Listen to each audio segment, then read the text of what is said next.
أما بعد فأعوذ بالله من الشيطان الرجيم بسم الله الرحمن الرحيم رب اشرح لي صدري ويسر لي أمري واحلل عقدة من لساني يفقهوا قولي اللهم ارزقني تفكرا وتدبرا بما يتلوه لساني من كتابك والفهم له والمعرفة بمعانيه والنظر في عجائبه والعمل بذلك ما بقيت إنك على كل شيء قدير اللهم فقهنا في الدين.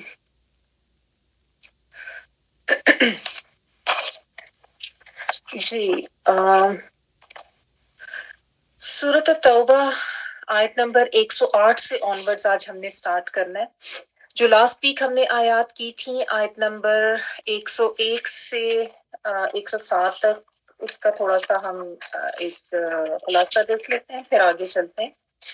تو اللہ سبحانہ تعالیٰ نے منافقین کے حوالے سے بتایا کہ منافقین مدینہ سے بھی ہیں، مدینہ کے باہر اعرابی جو ہیں ان میں سے بھی ہیں، اور بہت ماہر منافقین ہیں، بہت اڑے ہوئے ہیں اپنے نفاق پر، اور تم ان کو نہیں جانتے، ہم جانتے ہیں ان کو. اور ان کے لیے اللہ تعالیٰ نے دوہرے عذاب کی بھی وعید دی کہ ان کو دوہرا عذاب دیا جائے گا، اور اس کے بعد پھر ان کو بڑے عذاب کی طرف لوٹایا جائے گا، یعنی دنیا میں بھی عذاب، پھر برزخ کا بھی عذاب موت کے بعد، اور اس کے بعد پھر آخرت کا بڑا عذاب. پھر اللہ سبحانہ تعالیٰ نے یہ بتایا کہ کچھ لوگ ایسے بھی ہیں جن سے ملے جلے اعمال ہوں گے. اس کے بارے میں میں نے آپ کو بتایا تھا کہ کچھ لوگ ایسے بھی تھے، ابو لبابہ بن عبد المنذر اور ان کے کچھ ساتھی، جو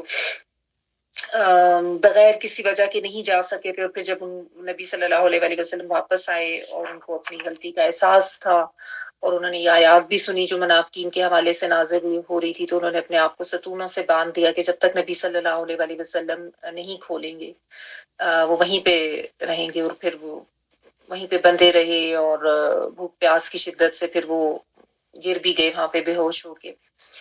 تو اللہ سبحانہ تعالیٰ نے ان کی معافی کا اعلان کیا، اور یہ کہا کہ اللہ تعالیٰ تو غفور الرحیم ہے. پھر یہ کہا کہ ان کے مالوں سے صدقہ لے کے ان کو پاک کرو، ان کا تزکیہ کرو، اور ان کے لیے دعائے رحمت کرو، کیونکہ تمہاری دعا ان کے لیے سکون کا باعث ہے، اور اللہ تعالیٰ تو سننے والے اور جاننے والے ہیں. اللہ تعالیٰ دعائیں بھی سنتے ہیں، کوئی مغفرت مانگ رہا ہے تو وہ بھی سنتے ہیں، کوئی صدقہ خیرات کر رہے ہیں تو اللہ تعالیٰ اس کو بھی قبول کرتے ہیں، اور اللہ تعالیٰ ہی علیم ہے. اور یہ بھی اللہ سبحانہ تعالیٰ نے بتایا کہ کیا انہوں نے جانا نہیں کہ اللہ تو ضرور توبہ کر لیتا ہے، اپنے توبہ قبول کر لیتا ہے اپنے بندوں کی، اور وہ ان سے صدقات بھی قبول کر لیتا ہے. تو یہ اللہ سبحانہ تعالیٰ نے ایک بہت خوشخبری دی ایمان والوں کے لیے کہ غلطی تو ہو سکتی ہے، لیکن صدقے دل سے توبہ کی جائے، صدقہ کیا جائے تو اللہ تعالیٰ اس کو قبول کر لیتے ہیں. کیوں؟ وَأَنَّ اللَّهَ هُوَ التَّوَّابُ الرَّحِيمُ، اللہ تعالیٰ جو ہے بہت زیادہ توبہ قبول کرنے والے ہیں اور بہت رحم کرنے والے ہیں. اور پھر نبی صلی اللہ علیہ وسلم کو یہ بھی کہہ دیا گیا کہ تم اعمال کہ سب کو یہ کہو کہ تم اپنے عمل کرتے رہو، یعنی آپ صلی اللہ علیہ وسلم کے توسط سے ساری امت کو کہا جا رہا ہے کہ تمہارا عمل دیکھا جائے گا، اللہ بھی تمہارا عمل دیکھے گا، اس کا رسول بھی، اور تمام مومنین بھی. تو یعنی جن سے کوئی کمی کوتاہی ہوئی ہے اب وہ اپنے عمل سے ثابت کریں کہ وہ اپنے ایمان کے دعوے میں سچے ہیں. اور ظاہر ہے لوٹ کے تو اللہ کی طرف ہی جانا جو عالم الغیب بھی ہے اور عالم الشہادہ بھی ہے، اور پھر ہر ایک کو اس کے اعمال کے بارے میں خبر دے دی جائے گی. اور پھر ان لوگوں کا ذکر بھی ہم نے پڑھا جن کا معاملہ مؤخر کر دیا گیا تھا. یہ جو 3 لوگ تھے جن کا معاملہ یہ بھی بغیر کسی وجہ کے ہی نہیں گئے تھے، یعنی کوئی شرعی عذر نہیں تھا، لیکن واپسی پہ انہوں نے نہ جھوٹی معذرتیں کی، نہ کوئی اپنے آپ سے کچھ ستونوں سے باندھا خود کو، کچھ ایسا انہوں نے نہیں کیا. حضرت کعب بن مالک تھے، ان کے ساتھی تھے حضرت مرارہ بن ربیع، اور ساتھ حلال بن امیہ، یہ 3 لوگ تھے. تو ان کا معاملہ مؤخر کر دیا گیا کہ اللہ تعالیٰ کی مرضی پر ہے کہ اللہ تعالیٰ ان کے ساتھ کیا معاملہ کرے، معاف کر دے یا پکڑ کر دے. اللہ تعالیٰ علیم حکیم ہے. ان کا بارے میں ہم آگے جا کے پڑھیں گے کہ کیا ہوا تھا. لیکن ایک ہم نے آیت جو لاسٹ کی تھی اس دن وہ مسجد ضرار کے بارے میں تھی، کہ جنہوں نے مسجد ضرار بنائی اور وہ کس لیے بنائی تھی، کفر کو فروغ دینے کے لیے، کفریہ ان کے مقاصد تھے، اور وہ یہ چاہتے تھے کہ مومنین کے درمیان تفرقہ پڑے، پھوٹ پڑے، اور ان کا وہ جو شرازہ ہے وہ بکھرے. اور اس لیے بھی کہ ایک گھات لگانے کی جگہ مل جائے اس شخص کو جس نے اللہ اور اس کے رسول کے خلاف جنگ کی تھی. تو یہ بھی منافقین نے ایک مسجد بنائی تھی، مسجد ضرار کے نام سے اس کو موسوم کیا گیا ہے، تکلیف دینے والی، اذیت دینے والی. ٹھیک ہے. اور اس میں نے ابو عامر راہب جو تھا ایک شخص جو کہ عیسائی ہو گیا تھا، اس کے بارے میں آپ کو بتا دیا تھا میں نے کہ اسی کی ماں پر بلکہ اسی کے مشورے پر، وہ بہت بڑا دشمن تھا مسلمانوں کا، تو یہ اس نے مشورہ دیا تھا منافقین کو، اور انہوں نے یہ مسجد جو ہے وہ تیار کی تھی، اور نبی صلی اللہ علیہ وسلم کو یہ کہا تھا کہ جی یہ تو ہم نے اس لیے تیار کیا کہ مسلمان اس میں آ کے آرام سے نماز پڑھ سکے، تاکہ جو لوگ دور نہیں جا سکتے مسجد قباء تک یا مسجد نبی تک، تو ہم نے یہ بنا دیے کہ لوگوں کے گھروں کے قریب ہو جائے، بارش میں جاڑے میں ان کو آسانی لگی، اس طرح کے انہوں نے بہانے کی، اور آپ صلی اللہ علیہ وسلم درخواست کی کہ آپ آئیں اور اس میں آ کے 2 نفل پڑھ کے اس کا افتتاح کر دیں۔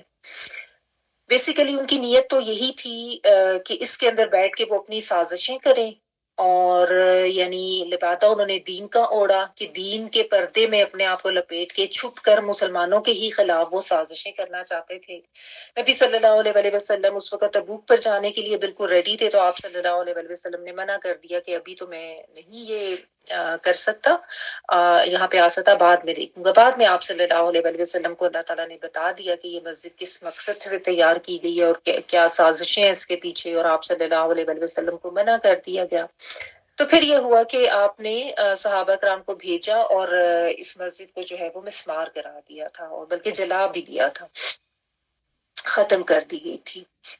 تو اللہ سبحانہ تعالیٰ نے کہا کہ واللہ یشہد انہم لکاذبون، کہ اللہ تعالیٰ گواہی دیتے ہیں کہ یہ جھوٹے ہیں، یعنی ان کے کذب پر، ان کے جھوٹ اور منافقت پر اللہ تعالیٰ خود گواہی دے رہے ہیں کہ یہ اتنے جھوٹے اور یہ اتنے دھوکے باز لوگ ہیں، ان کے اوپر تم نے بالکل یقین نہیں کرنا ان کی باتوں پر، اور انہوں نے اتنے بڑے جرم کا ارتکاب کیا کہ منافقت تو ان کے اندر تھی ہی تھی، لیکن اتنا بڑا جرم کر دیا کہ ایک مسجد ہی بنا ڈالی منافقت کی بنیاد پر اور لوگوں کو دھوکہ دینے کے لیے۔ ٹھیک ہے، آگے دیکھیں، آیت نمبر 108 پڑھ رہی ہوں۔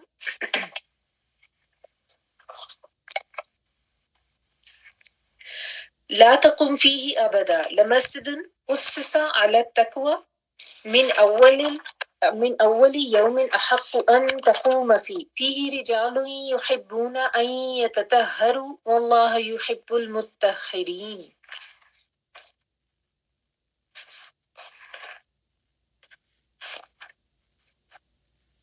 اب یہ نبی صلی اللہ علیہ وسلم کو مخاطب کر کے کہا جا رہا ہے کہ آپ اس مسجد میں کبھی بھی مت کھڑے ہوں، ہاں البتہ وہ مسجد جس کی بنیاد پہلے دن سے تقوی پر رکھی گئی ہے، وہ مسجد اس بات کی زیادہ حقدار ہے کہ آپ اس میں کھڑے ہوں۔ اس میں ایسے لوگ ہیں جو پاک صاف ہونے کو پسند کرتے ہیں، اور اللہ تعالیٰ پاک رہنے والوں کو پسند کرتا ہے۔ لا نہیں، تکم تم کھڑے ہو، لا تکم نہیں کا صیغہ ہے، نہ تم کھڑے ہو، کاما یقومو قاف و مین کھڑے ہونا اسی سے ہے، ٹھیک ہے، نہ تم کھڑے ہو، یعنی بہت کلیئر کٹ حکم دے دیا گیا نبی صلی اللہ علیہ وسلم کو کہ یہ نہیں کرنا۔ فی ہی سے مراد یہ مسجد زرار ہے، ابدن کبھی بھی، ابدن ہوتا نا ہمیشہ کے لیے، فار ایور، تو کبھی بھی نہیں تم نے اس کے اندر کھڑے ہونا۔ مسجد البتہ، لام زبر جو ہے وہ البتہ کے معنوں میں ہے، البتہ مسجد ایک مسجد، اس سے سا جس کی اساس رکھی گئی ہے، روٹ ورڈ یہی ہے حمزہ سین سین، اساس کہتے ہیں بنیاد کو، فاؤنڈیشن کو، تو اس سے سا پیش آ گیا اس کے اوپر، تو یعنی جس کی بنیاد رکھی گئی ہے، ٹھیک ہے، کس پر رکھی گئی ہے؟ اللہ تقوی، اللہ کہتے ہیں اوپر، اور تقوی یعنی اللہ کا خوف، اللہ کا ڈر، اوپر تقوی کے، تقوی کا روٹ ہوتا ہے واو قاف اور یا، من سے، اولی پہلے، یومن دن سے، یعنی پہلے دن سے ہی اس کی بنیاد جو ہے وہ تقوی کے اوپر رکھی گئی ہے، احق زیادہ حقدار ہے، یہ اسم تفصیل کا صیغہ ہو جاتا ہے، حق سے احق زیادہ حقدار ہے، کس چیز کے زیادہ حقدار ہے؟ ان تقوم فیہ، ان کے تقوما تم کھڑے ہو، یعنی نبی صلی اللہ علیہ وسلم کو کہا جا رہا ہے فیہ اس میں،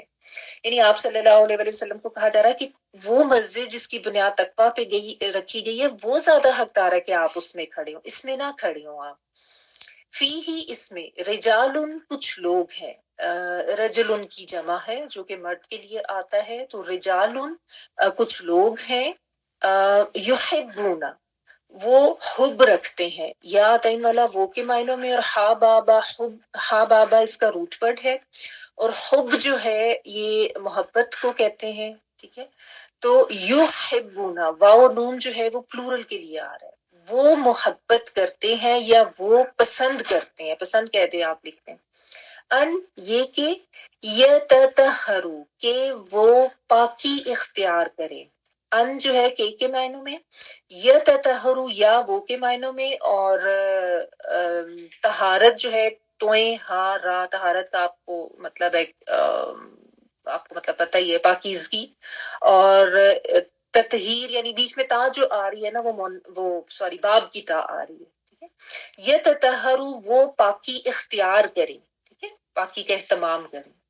واللہ اور اللہ تعالیٰ یحب وہ حب رکھتا ہے، وہ پسند کرتا ہے، وہ محبت کرتا ہے. یعنی اللہ سبحانہ تعالیٰ کی ذات کس کو پسند کرتے ہیں؟ المطہرین پاک رہنے والوں سے. ٹھیک ہے، مطہر کی جمع مطہرین. توئیں ہاں راہی ہے اس کا روٹ پر جو کہ یہ تطہری ہے، طہارت والا. تو یہاں پہ جو ہے نا نبی صلی اللہ علیہ وآلہ وسلم کو بالکل کیٹیگوریکلی منع کر دیا گیا ہے کہ آپ نے کبھی بھی اس مسجد ضرار میں کھڑے نہیں ہونا. جو میں نے آپ کو بتایا نا کہ بذریعہ وحی آپ صلی اللہ علیہ وآلہ وسلم کو اللہ تعالیٰ نے مطلع کر دیا تھا کہ یہ جو مسجد ضرار بنائی گئی ہے یہ منافقت کی بنیاد پر بنائی گئی ہے، یہ نقصان دینے کے لیے بنائی گئی ہے، اور مسلمانوں کے اور اسلام کے خلاف محاذ آرائی کے لیے بنائی گئی ہے. اور یہ اس کا مقصد کفر کے مقاصد پورے کرنا ہے، اور اس کا مقصد یہ ہے کہ مومنوں میں جو ہے وہ پھوٹ ڈلے، تفرقہ ڈلے، تاکہ جو مسجد قباء میں جا رہے ہیں اور مسجد نبوی میں جا رہے ہیں تقسیم ہو جائیں، اس میں آنا شروع کر دیں، ان کا شرازہ بکھر جائے، ان کی وحدت کمزور ہو. یہ ساری کانسیپٹ تھے نا جس کے تحت وہ بنائی گئی تھی. تو یہ نبی صلی اللہ علیہ وآلہ وسلم کو کہا جا رہا ہے کہ آپ نے تو بالکل اس میں مسجد میں کھڑے نہیں ہونا، کیونکہ یہ مسجد جو ہے یہ اگر آپ ظاہر نبی صلی اللہ علیہ وآلہ وسلم سوچیں نا، اگر وہاں جا کے نماز پڑھ لیتے اور پھر لوگ وہاں پہ آنا شروع کر دیتے تو پھر یہ کس طرح سے ان کے جو کفریہ مقاصد ہیں وہ پورے ہو جانے تھے نا. کسی کا مائک آن ہے، پلیز اپنے مائک اگر آف کر لیں. جی جزاک اللہ. اچھا، تو اس لیے آپ صلی اللہ علیہ وسلم کو ہدایت دی گئی کہ آپ نے تو اس میں کھڑے ہی نہیں ہونا. اور اسی لیے جو میں نے آپ کو بتایا نا کہ نبی صلی اللہ علیہ وسلم نے پھر صحابہ کرام کو بھیج کے اس کو جلوا دیا تھا، ختم کر دیا تھا اس مسجد کو. تو اس سے علماء جو ہے وہ یہ بھی استدلال کرتے ہیں کہ ایسی مسجد میں جانا اوائڈ کریں جس کے بارے میں آپ کو یہ کنفرم ہو جائے کہ یہ صرف فرقہ واریت کو فروغ دینے کے لیے بنائی گئی ہے. جس طرح ہمارے معاشرے میں پاکستان میں کچھ ایسی مساجد ہیں جن کے اوپر یہ لکھا بھی ہوتا ہے، مطلب ایک ہی محلے میں تھوڑے تھوڑے فاصلے پر بنی ہوتی ہیں، اتنی ضرورت بھی نہیں ہوتی، لیکن ان کو بنانے کا مقصد صرف وہ فرقہ واریت کو فروغ دینا ہوتا ہے، یا وہ جو دشمنی آپس میں فرقوں نے رکھ لی ہے نا کہ ایک دوسرے کے جانی دشمن کے ایک دوسرے کو اوپر کفر کے فتوے لگا رہے ہوتے ہیں اور کہتے ہیں ہم نے اس کی وہ ہماری مسجد میں آ کے نماز نہیں پڑھ سکتا، وہ تو کافر ہے، ہم نے بھی ان کے پیچھے جا کے نماز نہیں پڑھنی کیونکہ وہ کافر ہے. ہمارے یہاں تو اتنی شدت پسندی کے جذبات ہیں. تو علماء اس کے بارے میں یہ استدلال کرتے ہیں کہ ایسی مساجد جو ہے نا، اگر کوئی مجبوری ہے تو ٹھیک ہے، ورنہ ایسی مساجد میں جانا اوائڈ کریں. ٹھیک ہے، جو کہ اس نظریے سے اور اس بنیاد سے بنائی جاتی ہے کہ مسلمانوں میں جو ہے وہ پھوٹ ڈلوائی جائے اور ان کا شرازہ بکھرے، کیونکہ اس کے پیچھے نیت جو ہے وہ صحیح نہیں ہے نا، نیت میں فطور ہے، نیت میں کوئی اخلاص نہیں ہے. مسجد تو اس نیت سے بنائی جانی چاہیے کہ اللہ کا گھر بنا رہے ہیں تاکہ اللہ کی یاد کے لیے اس میں لوگ اکٹھے ہیں. اور مسجد جو ہے that should be open for everybody. Like مسجد کوئی ایسی چیز تھوڑی ہے کہ اس کے اوپر آپ اس طرح کی پابندیاں لگا کے دروازے پہ لکھ دیں کہ اگر آپ فلاں فرقے سے ہیں تو اس مسجد میں داخل نہیں ہو سکتے. سختی سے منع ہے. آپ نے کبھی دیکھے ہوں گے اس طرح کے نوٹس، ہمارے پاکستان میں تو بہت ہیں. حالانکہ مسجد تو اللہ کا گھر ہے، جو بھی آ کے اس میں اللہ کو یاد کرنا چاہتا ہے اس کے لیے کسی قسم کی پابندی نہیں ہونی چاہیے. تو اس طرح سے آپ صلی اللہ علیہ وسلم کو اس سے منع کیا گیا. یہ تو خیر مسجد جو ہے وہ تو بنائی ہی کافروں نے تھی. ہماری تو مساجد جو ہے وہ اس کا یہ نہیں ہے کہ اس کو جلا دینا چاہیے، گرا دینا چاہیے، ایسی بات نہیں ہے. وہ تو یہ جو انتہائی قدم اٹھایا گیا تھا وہ اس لیے اٹھایا گیا تھا کیونکہ یہ مسجد کفریہ مقاصد پہ کافروں نے تعمیر کی تھی. یہ جو منافقین تھے یہ اندر سے تو کافر ہی تھے، ان کا اسلام تو کوئی نہیں تھا. انہوں نے تو بس ایک اوپر سے ایک پروپیگنڈا کیا ہوا تھا اور ایک لبادہ اوڑھ کے اپنے آپ کو مسلمان ظاہر کیا ہوا تھا، ورنہ تو یہ لوگ اندر سے تو کافر ہی تھے. تو ہمارے ہاں جو مساجد بنائی جاتی ہیں وہ ہیں تو ظاہر مسلمانوں کی ہی بنائی ہوئی. اسی لیے میں بات یہ ساتھ ساتھ مینشن کر دیتی ہوں کہ جو مسلمان ہیں، اسلام کا دعویٰ کرتے ہیں، ہم ان کے اوپر کفر کے فتوے نہ لگائیں. although یہ فرقہ واریت میں جو لوگ پڑ جاتے ہیں وہ اسی طرح کے کام کرتے ہیں، لیکن یہ ہے کہ علماء بس یہ بات ضرور کہتے ہیں کہ اگر آپ اوائڈ کر سکتے ہیں ایسی مساجد جن میں اس طریقے کی شدت پسندی پائی جاتی ہے تو آپ اس کو کر لیں. واللہ تعالی عالم. اچھا، پھر جو اللہ سبحانہ تعالیٰ نے ساتھ یہ کہا نا کہ اسی آیت میں آگے کہ وہ مسجد زیادہ حقدار ہے کہ آپ اس میں جائیں، اس میں کھڑے ہوں. یہ کون سی مسجد ہے؟ اس کے بارے میں علماء کی دو طرح کی رائے ہیں. کچھ نے یہ کہا کہ اس سے مراد مسجد نبوی ہے، لیکن زیادہ تر کا یہ ہے کہ اس سے مراد مسجد قبا ہے، جس کے بارے میں کہا جا رہا ہے کیونکہ آگے جن لوگوں کا ذکر کیا گیا جا رہا ہے اس کے بارے میں حدیث نبی صلی اللہ علیہ وسلم کی جو ملتی ہے تو وہ اہل قبا کے لیے ملتی ہے. قبا کی مسجد جو ہے وہ سب سے پہلے بنائی گئی تھی جب نبی صلی اللہ علیہ وسلم ہجرت کر کے مدینہ تشریف لائے تھے نا. تو قبا کے مقام پہ ایک مسجد تعمیر ہوئی تھی. سوموار سے جمعے تک آپ صلی اللہ علیہ وسلم نے اس میں نماز ادا کی تھی، اور اس کا جو قبلہ ہے وہ بھی حضرت جبرائیل علیہ السلام آئے تھے، انہوں نے آ کے مقرر کیا تھا، بتایا تھا. ٹھیک ہے، اور ظاہر ہے وہ تو تقوی کی بنیاد پر بہت خالص نیت سے اللہ کے دین کے لیے لوگوں کو اکٹھا کرنے کی نیت سے بنائی گئی تھی. بہت اخلاص کے ساتھ، خالص نیت کے ساتھ وہ اللہ کا گھر بنایا گیا تھا. تو اس لیے اللہ سبحانہ تعالیٰ نے فرمایا کہ اس میں آپ نماز ادا کریں. اور بلکہ جو مسجد قبا ہے اس زمانے میں تو وہ مدینہ کے اطراف میں تھی نا، ظاہر مدینہ کی باؤنڈری اتنی نہیں تھی، لیکن اب تو ظاہر وہ باؤنڈری کے اندر ہی ہے. بلکہ اس مسجد میں نماز پڑھنے کا، 2 نفل پڑھنے کا ثواب جو ہے وہ نبی صلی اللہ علیہ وسلم نے بتایا کہ اس کا ثواب عمرے کے برابر ہی ہے. تو جو بھی وہاں جائے نا، تو اسی لیے ہم سب جب وہاں جاتے ہیں تو مسجد قبا کا وزٹ ضرور کرتے ہیں، کیونکہ آپ صلی اللہ علیہ وسلم کی طرف سے اتنی اہمیت اس کی بیان کی گئی ہے. تو یہ اللہ سبحانہ تعالیٰ نے بتایا کہ وہ جو مسجد ہے وہ زیادہ حقدار ہے کہ آپ اس میں کھڑے ہوں، اس میں نماز پڑھیں، اس میں اللہ کے ماننے والے اہل ایمان سب آئیں. ٹھیک ہے، کیونکہ اس کی بنیاد جو ہے وہ اللہ کے تقوی پہ رکھی گئی ہے. اور پھر اس میں کچھ لوگ ہیں جو طہارت کو پسند کرتے ہیں، جو پاک رہنا پسند کرتے ہیں. اس کے بارے میں بھی یہ پتہ چلتا ہے کہ نبی صلی اللہ علیہ وسلم نے نا اہل قبا سے پوچھا تھا کہ تم لوگ وہ کیا خاص عمل کرتے ہو جس کی وجہ سے تمہاری تعریف اللہ سبحانہ تعالیٰ نے قرآن پاک میں کی ہے. تو انہوں نے کہا کہ جس سے آپ نے بتایا کہ وضو کریں نماز سے پہلے یا غسل کر لیں، جو بھی یعنی جب بھی ضرورت ہے، حالت جنابت ہے یا ویسے. تو نبی صلی اللہ علیہ وسلم نے کہا کہ نہیں، اس کے علاوہ بھی تم کوئی خاص عمل کرتے ہو، وہ کیا ہے؟ تو انہوں نے بتایا کہ ہم لوگ جب استنجا کرتے ہیں نا تو اس کے لیے ہم خالی مٹی کے ڈھیلے استعمال نہیں کرتے، ہم پانی کا بھی استعمال کرتے ہیں. تو نبی صلی اللہ علیہ وسلم نے فرمایا تھا کہ ہاں یہی وہ چیز ہے جو تمہاری، جو اللہ سبحانہ تعالیٰ کو بہت پسند ہے. یعنی اس زمانے میں آج کل تو ٹوائلٹ رولز یوز کیے جاتے ہیں نا، ٹیشو پیپر وغیرہ. اس زمانے میں تو ظاہر ایسا نہیں تھا، تو وہ مٹی کے ڈھیلے لوگ یوز کرتے تھے. استنجا کا مطلب ہوتا ہے نجات حاصل کرنا، یعنی جو بھی گندگی نجاست لگی ہوئی اس سے نجات حاصل کرنا.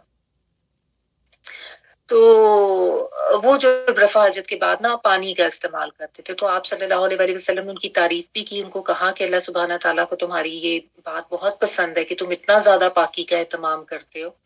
اور آپ صلی اللہ علیہ وسلم نے ان سے پوچھا بھی تھا کہ تم لوگوں نے کہاں سے یہ سیکھا. تو انہوں نے کہا کہ یہود کچھ ہمارے پڑوس میں رہتے تھے، وہ ایسا کرتے تھے تو ہم نے بھی ان سے سیکھ لیا.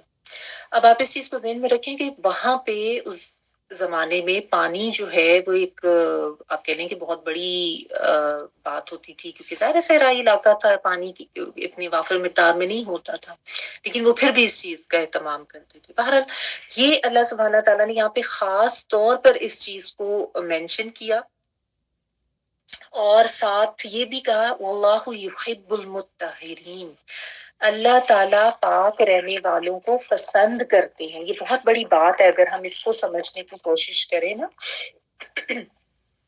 کہ دیکھیں اللہ کی محبت تو ہم سب چاہتے ہیں نا، ہم میں سے کون ہے جو نہیں چاہتا کہ اس کو اللہ کی محبت ملے، سب اس کے لیے دعا بھی کرتے ہیں، سب اسی کے لیے کوشش بھی کر رہے ہوتے ہیں. تو اللہ سبحانہ تعالیٰ نے قرآن مجید میں اپنی محبت کے حصول کے لیے جو کچھ طریقے بتائے ہیں نا، اس کے لیے پھر ہمیں ان طریقوں کے اوپر غور کرنے کی ضرورت ہے. جس طرح التوابین کے لیے بھی آتا ہے، توبہ کرنے والے جو ہیں، معافی مانگنے والے، ان کو بھی اللہ تعالیٰ پسند کرتے ہیں.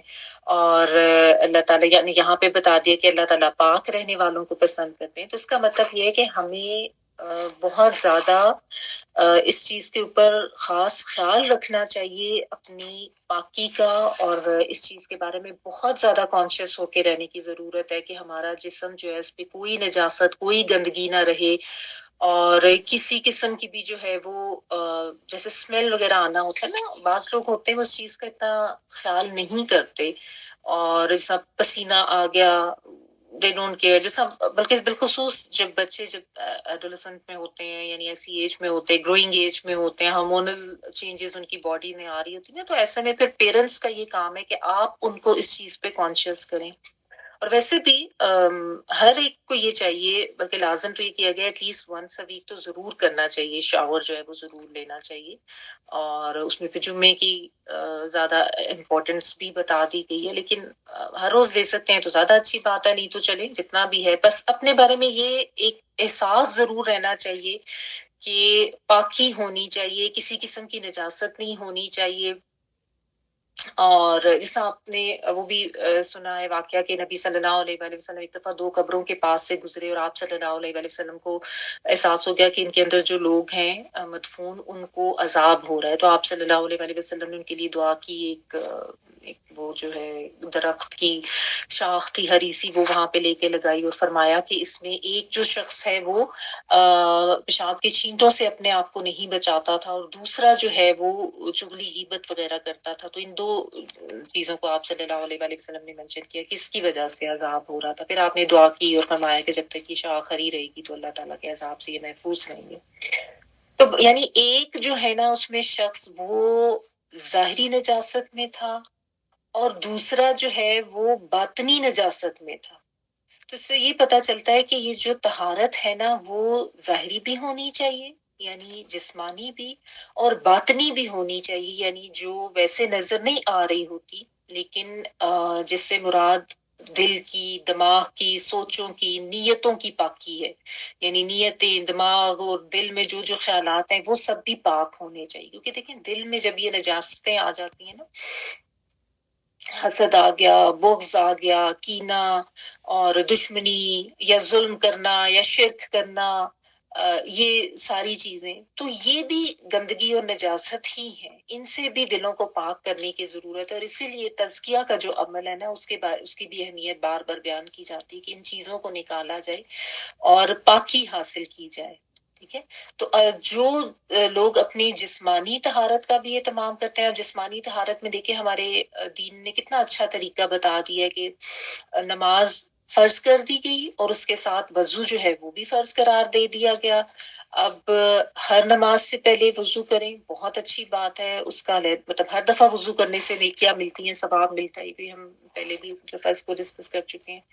تو ہوتا ہے نا کہ جس سے انسان تھوڑا سا کوشش کرتا ہے کہ اچھا چلو خیر ہے ابھی ایسے ہی پڑھ لیتا ہوں، میں نے ابھی ظہر کے لیے کیا تھا، اثر بھی اسی سے پڑھ لیتا ہوں، which is very likely ہے، very possible during winters. لیکن سمرز میں ایسا نہیں ہوتا. تو کبھی بھی نا وضو کرتے ہوئے اس کو مشکل نہ سمجھے، یا وہ جو ہوتا نا ایک رویہ کہ ہائی اب کون اٹھے وضو کرے، یا اس طرح سے اچھا چلو. بعض لوگ تو اس کے پیچھے نماز ہی چھوڑ دیتے ہیں، اتنی زیادہ سستی ان کے اوپر شیطان طاری کرتے ہیں. یہ سوچ کے کیا کریں ہر دفعہ آپ کو پتہ بھی ہو کہ آپ باوضو ہیں، پھر ایک دفعہ وضو کر لیں، یہ سوچ کے کہ جتنی دفعہ آپ وضو کر رہے ہیں آپ کو اتنی دفعہ ثواب، اتنی دفعہ نیکیاں آپ کما رہے ہیں، اتنی دفعہ آپ کے اعمال نامے میں اجر لکھا جا رہا ہے۔ اور جس طرح یہ ہے کہ آخرت میں قیامت میں وضو کے آثار سے جو ایمان والے ہیں ان کے چہرے منور ہوں گے، ان کے چہروں پہ وضو کے اثرات ہوں گے جن سے نبی صلی اللہ علیہ وآلہ وسلم اپنی امت کو پہچانیں گے۔ اللہ ربنا جعلنا منہم، اللہ تعالیٰ ہمیں بھی ان میں شامل کرے۔ تو آپ دیکھیں نا، یہ جو ایک طریقہ صرف وضو کرنے کا بتایا گیا ہے، یہی اگر ہم اپنا لیں کہ ہر نماز سے پہلے وضو کر لیں تو اس سے کتنی زیادہ انسان کی جو ہے وہ جسمانی طہارت اس کو حاصل ہو جاتی ہے۔ اور اس کے علاوہ ظاہرہ غسل بھی بتایا گیا ہے ہمارے دین میں، جنابت میں بھی یا ویسے بھی جو طریقہ ہے وہ بھی کرنا چاہیے، ٹھیک ہے۔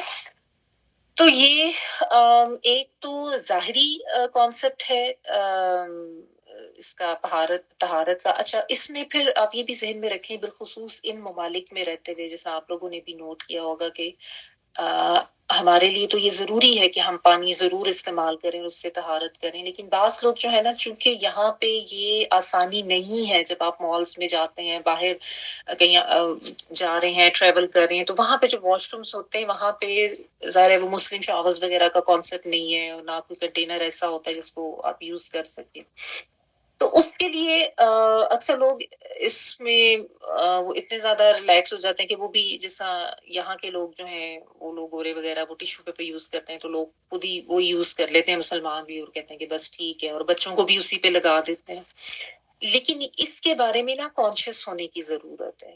اگر تو کوئی انتہائی مجبوری ہے، آپ سفر میں، آپ کے پاس کچھ بھی نہیں ہے، اور مطلب there is no other possibility، تو ٹھیک ہے آپ نے کر لیا، but make it a point کہ جو بھی فرسٹ آپ کو اپرچونٹی ملے گی اس میں آپ نے اپنے آپ کو واش کرنا ہے۔ ورنہ یہ کہ اپنے لیے اتنا ارینجمنٹ تو ہم کر سکتے ہیں نا، کوئی بوٹل کپ وغیرہ اپنے ساتھ گاڑی میں رکھیں، اپنے پرس میں رکھیں، اور اپنے لیے جو ہے وہ آپ اس چیز کا اہتمام کریں۔ فولڈنگ کپس بھی آتے ہیں، فولڈنگ بوٹلز آتی ہیں، اب تو اتنی وہ ہیں آپشنز اس کے لیے،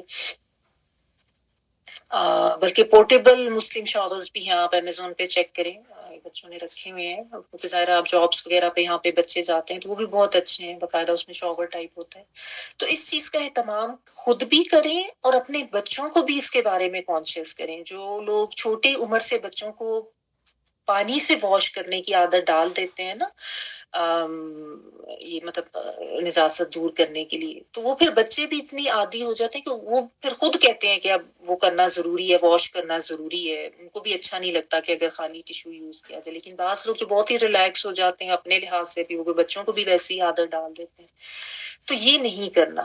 پانی سے جو طہارت حاصل ہوتی ہے نا، وہ ٹیشو وغیرہ سے نہیں ہوتی۔ اسی لیے آپ دیکھیں بعض دفعہ ایسا ہوتا ہے کہ آپ نے خود بھی محسوس کیا ہوگا کہ کبھی آپ بس میں جائیں یا کسی کلوزڈ انوائرمنٹ میں، تو یہ لوگ جو ٹیشو پیپر وغیرہ یوز کرتے ہیں، اسپیشلی یہ یہاں کے جو لوکلز ہیں گورے وغیرہ، بعض ایسے ہوتے ہیں کہ ان کے پاس سے بہت تعفن، بہت یعنی اسمیل آ رہی ہوتی ہے آپ کو، جبکہ مسلمان جو ہے نا، الحمدللہ ہمارا یہ جو پانی سے واش کرنے کا کانسیپٹ ہے، یہ اتنا اچھا اور اتنا زیادہ فائدہ مند ہے۔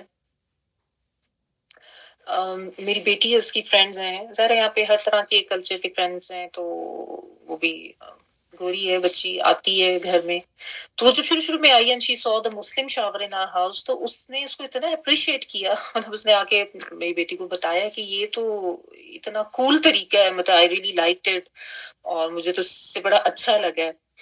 تو یہ مطلب ایسی چیز ہے کہ ظاہر ان لوگوں کو تو یہ کانسیپٹ ہی نہیں ہے نا، تو ہمیں تو الحمدللہ یہ کہا گیا ہے کہ یہ ضرور کرنا ہے، تو اس لیے اس کے اوپر جو ہے نا بہت کانشیس ایفرٹ رکھیں۔ ان ملکوں میں، پاکستان میں تو الحمدللہ ہم کسی مسجد میں چلے جائیں، مال میں چلے جائیں، کہیں پہ ٹریول کرتے ہوئے راستے میں، تو آپ کو یہ پرابلم نہیں ہوتی، لیکن یہاں پہ ہے تو ظاہر ہے اس کا اہتمام آپ کو خود ہی کرنا چاہیے، ٹھیک ہے۔ اچھا، اس کے علاوہ پھر اور بھی اپنی جو طہارت کا اہتمام ہے، ایک تو یہ کہ وضو جو ہے وہ بھی پراپر طریقے سے کریں، بہت اچھے طریقے سے، کہ جسم کا ہر حصہ جو ہے وہ گیلا ہونا چاہیے۔ جس طرح خشک ایڑیوں کے لیے عذاب کی وعید، یعنی نبی صلی اللہ علیہ وآلہ وسلم نے یہ کہا کہ جو لوگ جلدیوں میں وضو کرتے ہیں نا، وہ پھر ظاہر ہے وہ اجر نہیں پا سکتے۔ بعض دفعہ اتنی سخت بات اس لیے بھی کی جاتی ہے کہ اس چیز کی اہمیت کا احساس دلایا جائے۔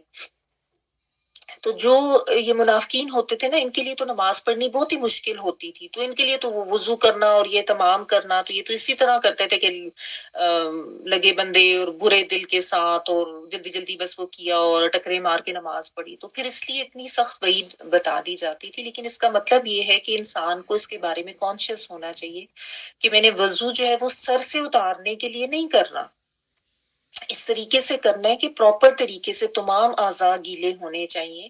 اس کا مطلب یہ بھی نہیں ہے کہ آپ پانی جو ہے وہ ضائع کرنا شروع کر دیں، لیکن یہ کہ اچھے طریقے سے وضو کا اہتمام کریں، جس سے میں نے آپ کو کہا کہ خوش دلی کے ساتھ کریں، بوجھ سمجھ کے نہ کریں وضو اپنے لیے، جو ہے کہ یہ کیا مصیبت ہے اب میں پھر اٹھوں، یہ ٹھیک ہے، کوئی اس میں حرج نہیں ہے اگر آپ کا وضو ہے اور آپ اسی سے دوسری نماز پڑھ سکتے ہیں، دیٹ از ٹوٹلی الاؤڈ، اور اس میں کوئی حرج نہیں ہے۔ I'm just saying کہ اگر آپ اس کا اہتمام کر لیں دوبارہ سے، یعنی وضو کرنے کا، تو اس میں اپنا فائدہ نا، کیونکہ ہر وقت ہم لوگوں کو نیکیوں کا حریص ہونا چاہیے، ہر وقت ہمیں یہ کوشش میں ہونا چاہیے کہ جہاں سے بھی ہم اجر پا سکتے ہیں پا لیں، کیونکہ دیکھیں ہم سب گناہ گار ہیں، ہر وقت چھوٹے موٹے گناہ تو سبھی سے ہی ہو رہے ہوتے ہیں، بڑے بھی ہو جاتے ہیں، تو اعمال نامے اس کی وجہ سے ظاہر ہے خراب ہو رہے ہوتے ہیں۔ تو یہ چھوٹے چھوٹے جو اعمال ہیں نا اجر لینے والے، ان کے اوپر غور کیا کریں اور ان کو جو ہے نا کرنے کی کوشش کیا کریں۔ اب سمرز میں تو ویسے ہی کوئی ایسی مشکل نہیں ہے، زیادہ مشکل تو ونٹرز میں لگ رہی ہوتی ہے نا، لیکن اس میں بھی اپنے آپ کو یہ سمجھائیں کتنی آسانی ہے، گرم پانی ہے، آپ جسٹ ایک ٹچ کرتے ہیں ٹیپ کھل جاتی ہے، ایک ٹچ سے بند ہو جاتی ہے۔ تو اگر ہم اپنے آپ کو کمپیئر کریں ان لوگوں سے جن کے تو گھروں میں بھی نہیں تھے واش رومس وغیرہ، they had to go out، اتنا مشکل ہوتا تھا نا کام، تو ہمارے لیے تو اللہ سبحانہ تعالیٰ نے اتنی آسانیاں رکھی ہوئی ہیں۔ تو اچھی طرح سے وضو کا اہتمام کریں اور یہ سوچ کے کریں کہ اس سے بھی مجھے اجر ملے گا اور اللہ تعالیٰ خوش ہوں گے۔ وہی بات ہے کہ جو مومن ہے نا، اس کی زندگی کا منہج یہ ہوتا ہے کہ ہر وقت وہ یہ سوچتا ہے کہ میں کوئی ایسا کام کر لوں کہ میرا رب میرے سے خوش ہو جائے، میرا رب میرے سے راضی ہو جائے، اور ہر وقت وہ اس لحاظ سے کانشیس رہتا ہے کہ مجھ سے کوئی ایسا عمل نہ ہو جائے جس سے اللہ تعالیٰ ناراض ہو جائے۔ اسی کا نام تقویٰ ہے کہ اللہ کی خوشنودی اور رضا کا حصول مقصود رہے، اور اللہ تعالیٰ کی ناراضگی سے بچنا ہر وقت انسان کو ملوث خاطر اس کو رکھے، اور یہی اس کی زندگی کا منہج ہو، تو اسی کو تقویٰ کہتے ہیں نا، ٹھیک ہے۔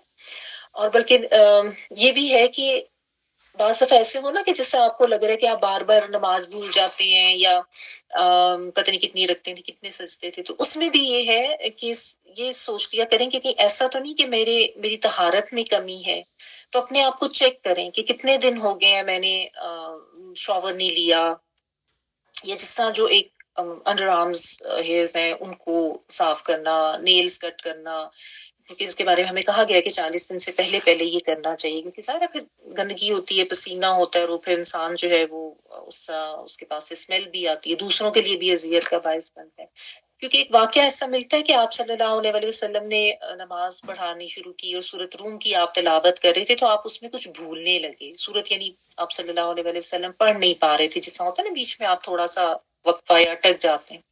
تو آپ صلی اللہ علیہ وسلم جب نماز سے فارغ ہوئے نا، تو آپ نے فرمایا کہ بے شک ہمیں قرآن پڑھنے میں ایسی رکاوٹ آ جاتی ہے، اور یہ اس لیے کہ ہمارے ساتھ کچھ لوگ ایسے نماز پڑھتے ہیں جو اچھی طرح سے وضو نہیں کرتے، یعنی یہ ایک ایفیکٹ اس طرح سے آ جاتا ہے، یعنی طہارت جو ہے نا وہ اتنی اہم چیز ہے، اسی لیے تو نصف ایمان کہا گیا ہے ہمارے دین میں اس کو، تو اس لیے علماء اس سے یہ استدلال کرتے ہیں کہ اچھی طرح سے آپ کو وضو کرنا چاہیے اور اپنی طہارت کے بارے میں بہت ایکسٹرا کانشیس ہو کے رہنا چاہیے۔ اور یہ جو ہے نا، اگر کبھی اس طرح سے آپ کو بہت زیادہ احساس ہو کہ آپ بھول رہے ہیں، تو اپنے اوپر اس پر ضرور نظر کر لیں، اپنے جسم، اپنے لباس، اور ایون اپنا دل، اپنا دماغ، یہ بھی پاکی اور یہ بھی طہارت ضروری ہے، ٹھیک ہے۔ تو ظاہر دماغ میں اگر کوئی اور خیالات چل رہے ہیں، یا دل جو ہے وہ لوگوں سے نفرتوں اور قدورتوں سے بھرا ہوا ہے، یا حسد کے جذبات ہیں، یا اس طرح کے، تو پھر تو ظاہر ہے وہ انسان اندر سے تو پاک نہیں ہے نا۔ تو یہ جو طہارت ہے یہ انسان کو اللہ کے قریب کرتی ہے، اور طہارت میں کوتاہی آپ کہہ لیں کہ عبادت میں خلل کا بھی سبب بن سکتی ہے، ٹھیک ہے۔ تو اس لیے آپ دیکھیں، بلکہ نبی صلی اللہ علیہ وسلم سے یہ بھی آپ صلی اللہ علیہ وسلم نے فرمایا کہ لہسن اور پیاز کھا لیں تو مسجد میں نہ آئیں، کیونکہ اس کی اسمیل آتی ہے نا، تو کہتے ہیں اس سے فرشتے جو ہے ان کو بھی تکلیف ہوتی ہے اور جو دوسرے لوگ ہیں ان کو بھی اچھا نہیں لگتا. تو مسجد میں جب آپ جائیں نا تو زیادہ اہتمام کریں اور زیادہ ایکسٹرا اپنے اوپر غور کریں، اچھے کپڑے صاف ستھرے اچھی طریقے سے تیار ہو کے جائیں. ویسے بھی وہ جو ہے نا کہ ویسے بھی جو ہے کہ خذوا زینتکم عند کل مسجد، کہ مسجد کے نزدیک اپنے لیے جو ہے نا اپنی زینت اختیار کو، یعنی مسجد جاتے ہوئے اچھی طرح سے تیار ہو کے جاؤ، یعنی صاف ستھرا لباس، اچھا لباس، ایک اہتمام کر کے جاؤ. یہ نہیں کہ شکن آلود کپڑے ہیں، اسمیل آ رہی ہے، گندے مندے آپ کا جسم ہے، ایسے نہیں جانا مساجد. اللہ کا گھر ہے نا. دیکھیں ہم لوگوں کے گھر جاتے ہوئے اتنا اہتمام کریں جی ہم نے اچھا سا تیار ہونا ہے، اچھے کپڑے پہننے ہیں اور پورا ایک اہتمام کرنا ہے. تو اللہ سبحانہ تعالیٰ کے گھر جاتے ہوئے، اللہ کے سامنے حاضر ہوتے ہوئے عبادت کے لیے ہم کیوں نہ اہتمام کریں طہارت کا، اور ہم کیوں نہ اہتمام کریں زینت کا. تو اچھی طرح سے اہتمام کرنا چاہیے، ٹھیک ہے نا. اور پھر اس میں دیکھیں جو ایک بہت اہم بات جو کلیہ بتایا گیا اللہ کی محبت حاصل کرنے کا، کہ اللہ تعالیٰ پاک رہنے والوں سے محبت کرتے ہیں. اور ہم نے یہ بھی پڑھ لیا کہ جب اللہ تعالیٰ کسی سے محبت کرتے ہیں تو پھر کیا ہوتا ہے کہ اللہ سبحانہ تعالیٰ حضرت جبرائیل علیہ السلام کو بلاتے ہیں اور ان کو کہتے ہیں کہ میں اس بندے سے محبت کرتا ہوں، تم بھی اس سے محبت کرو. پھر حضرت جبرائیل علیہ السلام بھی اس سے محبت کرنے لگتے ہیں. پھر حضرت جبرائیل علیہ السلام جا کے تمام آسمان والے جو ہوتے ہیں نا جتنے فرشتے، ان سب کو پکارتے ہیں اور سب کو کہتے ہیں، اللہ تعالیٰ کی طرف سے یہ کہا جاتا ہے کہ سب لوگوں کو، سب فرشتوں کو، آسمان والوں کو بتاؤ. تو جا کے سب فرشتوں کو بتاتے ہیں، سب فرشتے بھی اس انسان سے محبت کرنے لگ جاتے ہیں. اور پھر وہی محبت دنیا والوں کے دلوں میں بھی ڈال دی جاتی ہے اس انسان کے لیے، اور پھر وہ دنیا والے بھی اس انسان سے محبت کرنے لگ جاتے ہیں. سبحان اللہ، اللہ ربنا جعلنا منهم. دیکھیں ہمیں ایسے لگتا ہے جیسے یہ بڑے کوئی اولیاء ہوں گے، بڑی کوئی سینٹس، کوئی بڑی پہنچی ہوئی ہستیاں جن سے اللہ محبت کرتے ہیں. ایسا نہیں ہے. آپ دیکھیں یہ جو انصار کے اہل قباء جو تھے عام لوگ تھے، یعنی جن بالکل، یعنی آپ ان میں کوئی ایسے لیڈز نہیں تھے، کوئی ایسے کوئی خاص لوگ نہیں تھے، لیکن بس پاکیزہ رہنے کو وہ اتنی اہمیت دیتے تھے کہ جسم پہ کوئی نجاست نہ لگے رہے. اللہ تعالیٰ نے ان کا ذکر کیا قرآن مجید میں اور ان کے لیے اپنی محبت کا اظہار کیا. ٹھیک ہے. تو ہم بھی اگر اس عمل کو اپناتے ہیں طہارت کو، تو ہمیں بھی اللہ تعالیٰ کی محبت مل سکتی ہے. ٹھیک ہے. تو اللہ کی محبت پانے کا یہاں پہ جو ایک طریقہ بتایا گیا وہ یہ بتایا گیا کہ پاک صاف رہا جائے. اور اس میں پھر خالی جسمانی طہارت پاکیزگی نہیں آ جاتی، اس میں آپ کے جو میں نے بتایا ذہن، خیالات، نیتیں، دل، سوچیں، یہ سب بھی پاک ہونا چاہیے. اس کو بھی پاک کرنے، یعنی ظاہری اور باطنی دونوں طرح کی طہارت کا ہمیں اہتمام کرنا ہے. ٹھیک ہے. تو اب ہم اپنے آپ کو چیک کریں کہ ہم ظاہری طہارت کا بھی کتنا اہتمام کرتے ہیں، اور یہ بھی کہ ہم باطنی طہارت کو کتنی اہمیت دیتے ہیں. بعض لوگ ایسے ہوتے ہیں جو ظاہری طہارت کے لحاظ سے تو بہت آگے اور بہت اس کا خیال رکھ رہے ہوتے ہیں اور اس کے بارے میں بڑے کانشیس بھی ہوتے ہیں، پرفیومس لگا لیے اور اچھا کپڑے اور پہننا اوڑھنا، لیکن دل جو ہے وہ کثافتوں سے بھرے ہوئے، دلوں کو صاف نہیں کرتے. تو دلوں میں کدورتیں، نفرتیں، حسد ہے یا ریاکاری ہے یا ایون شرک وغیرہ اور اس طرح کی جتنی بھی چیزیں ہیں جن سے دل جو ہے وہ اس میں آلائشیں آتی ہیں اور اس کے اوپر پردے پڑ جاتے ہیں، ان سب سے دلوں کو بھی پاک کرنے کی ضرورت ہے نا.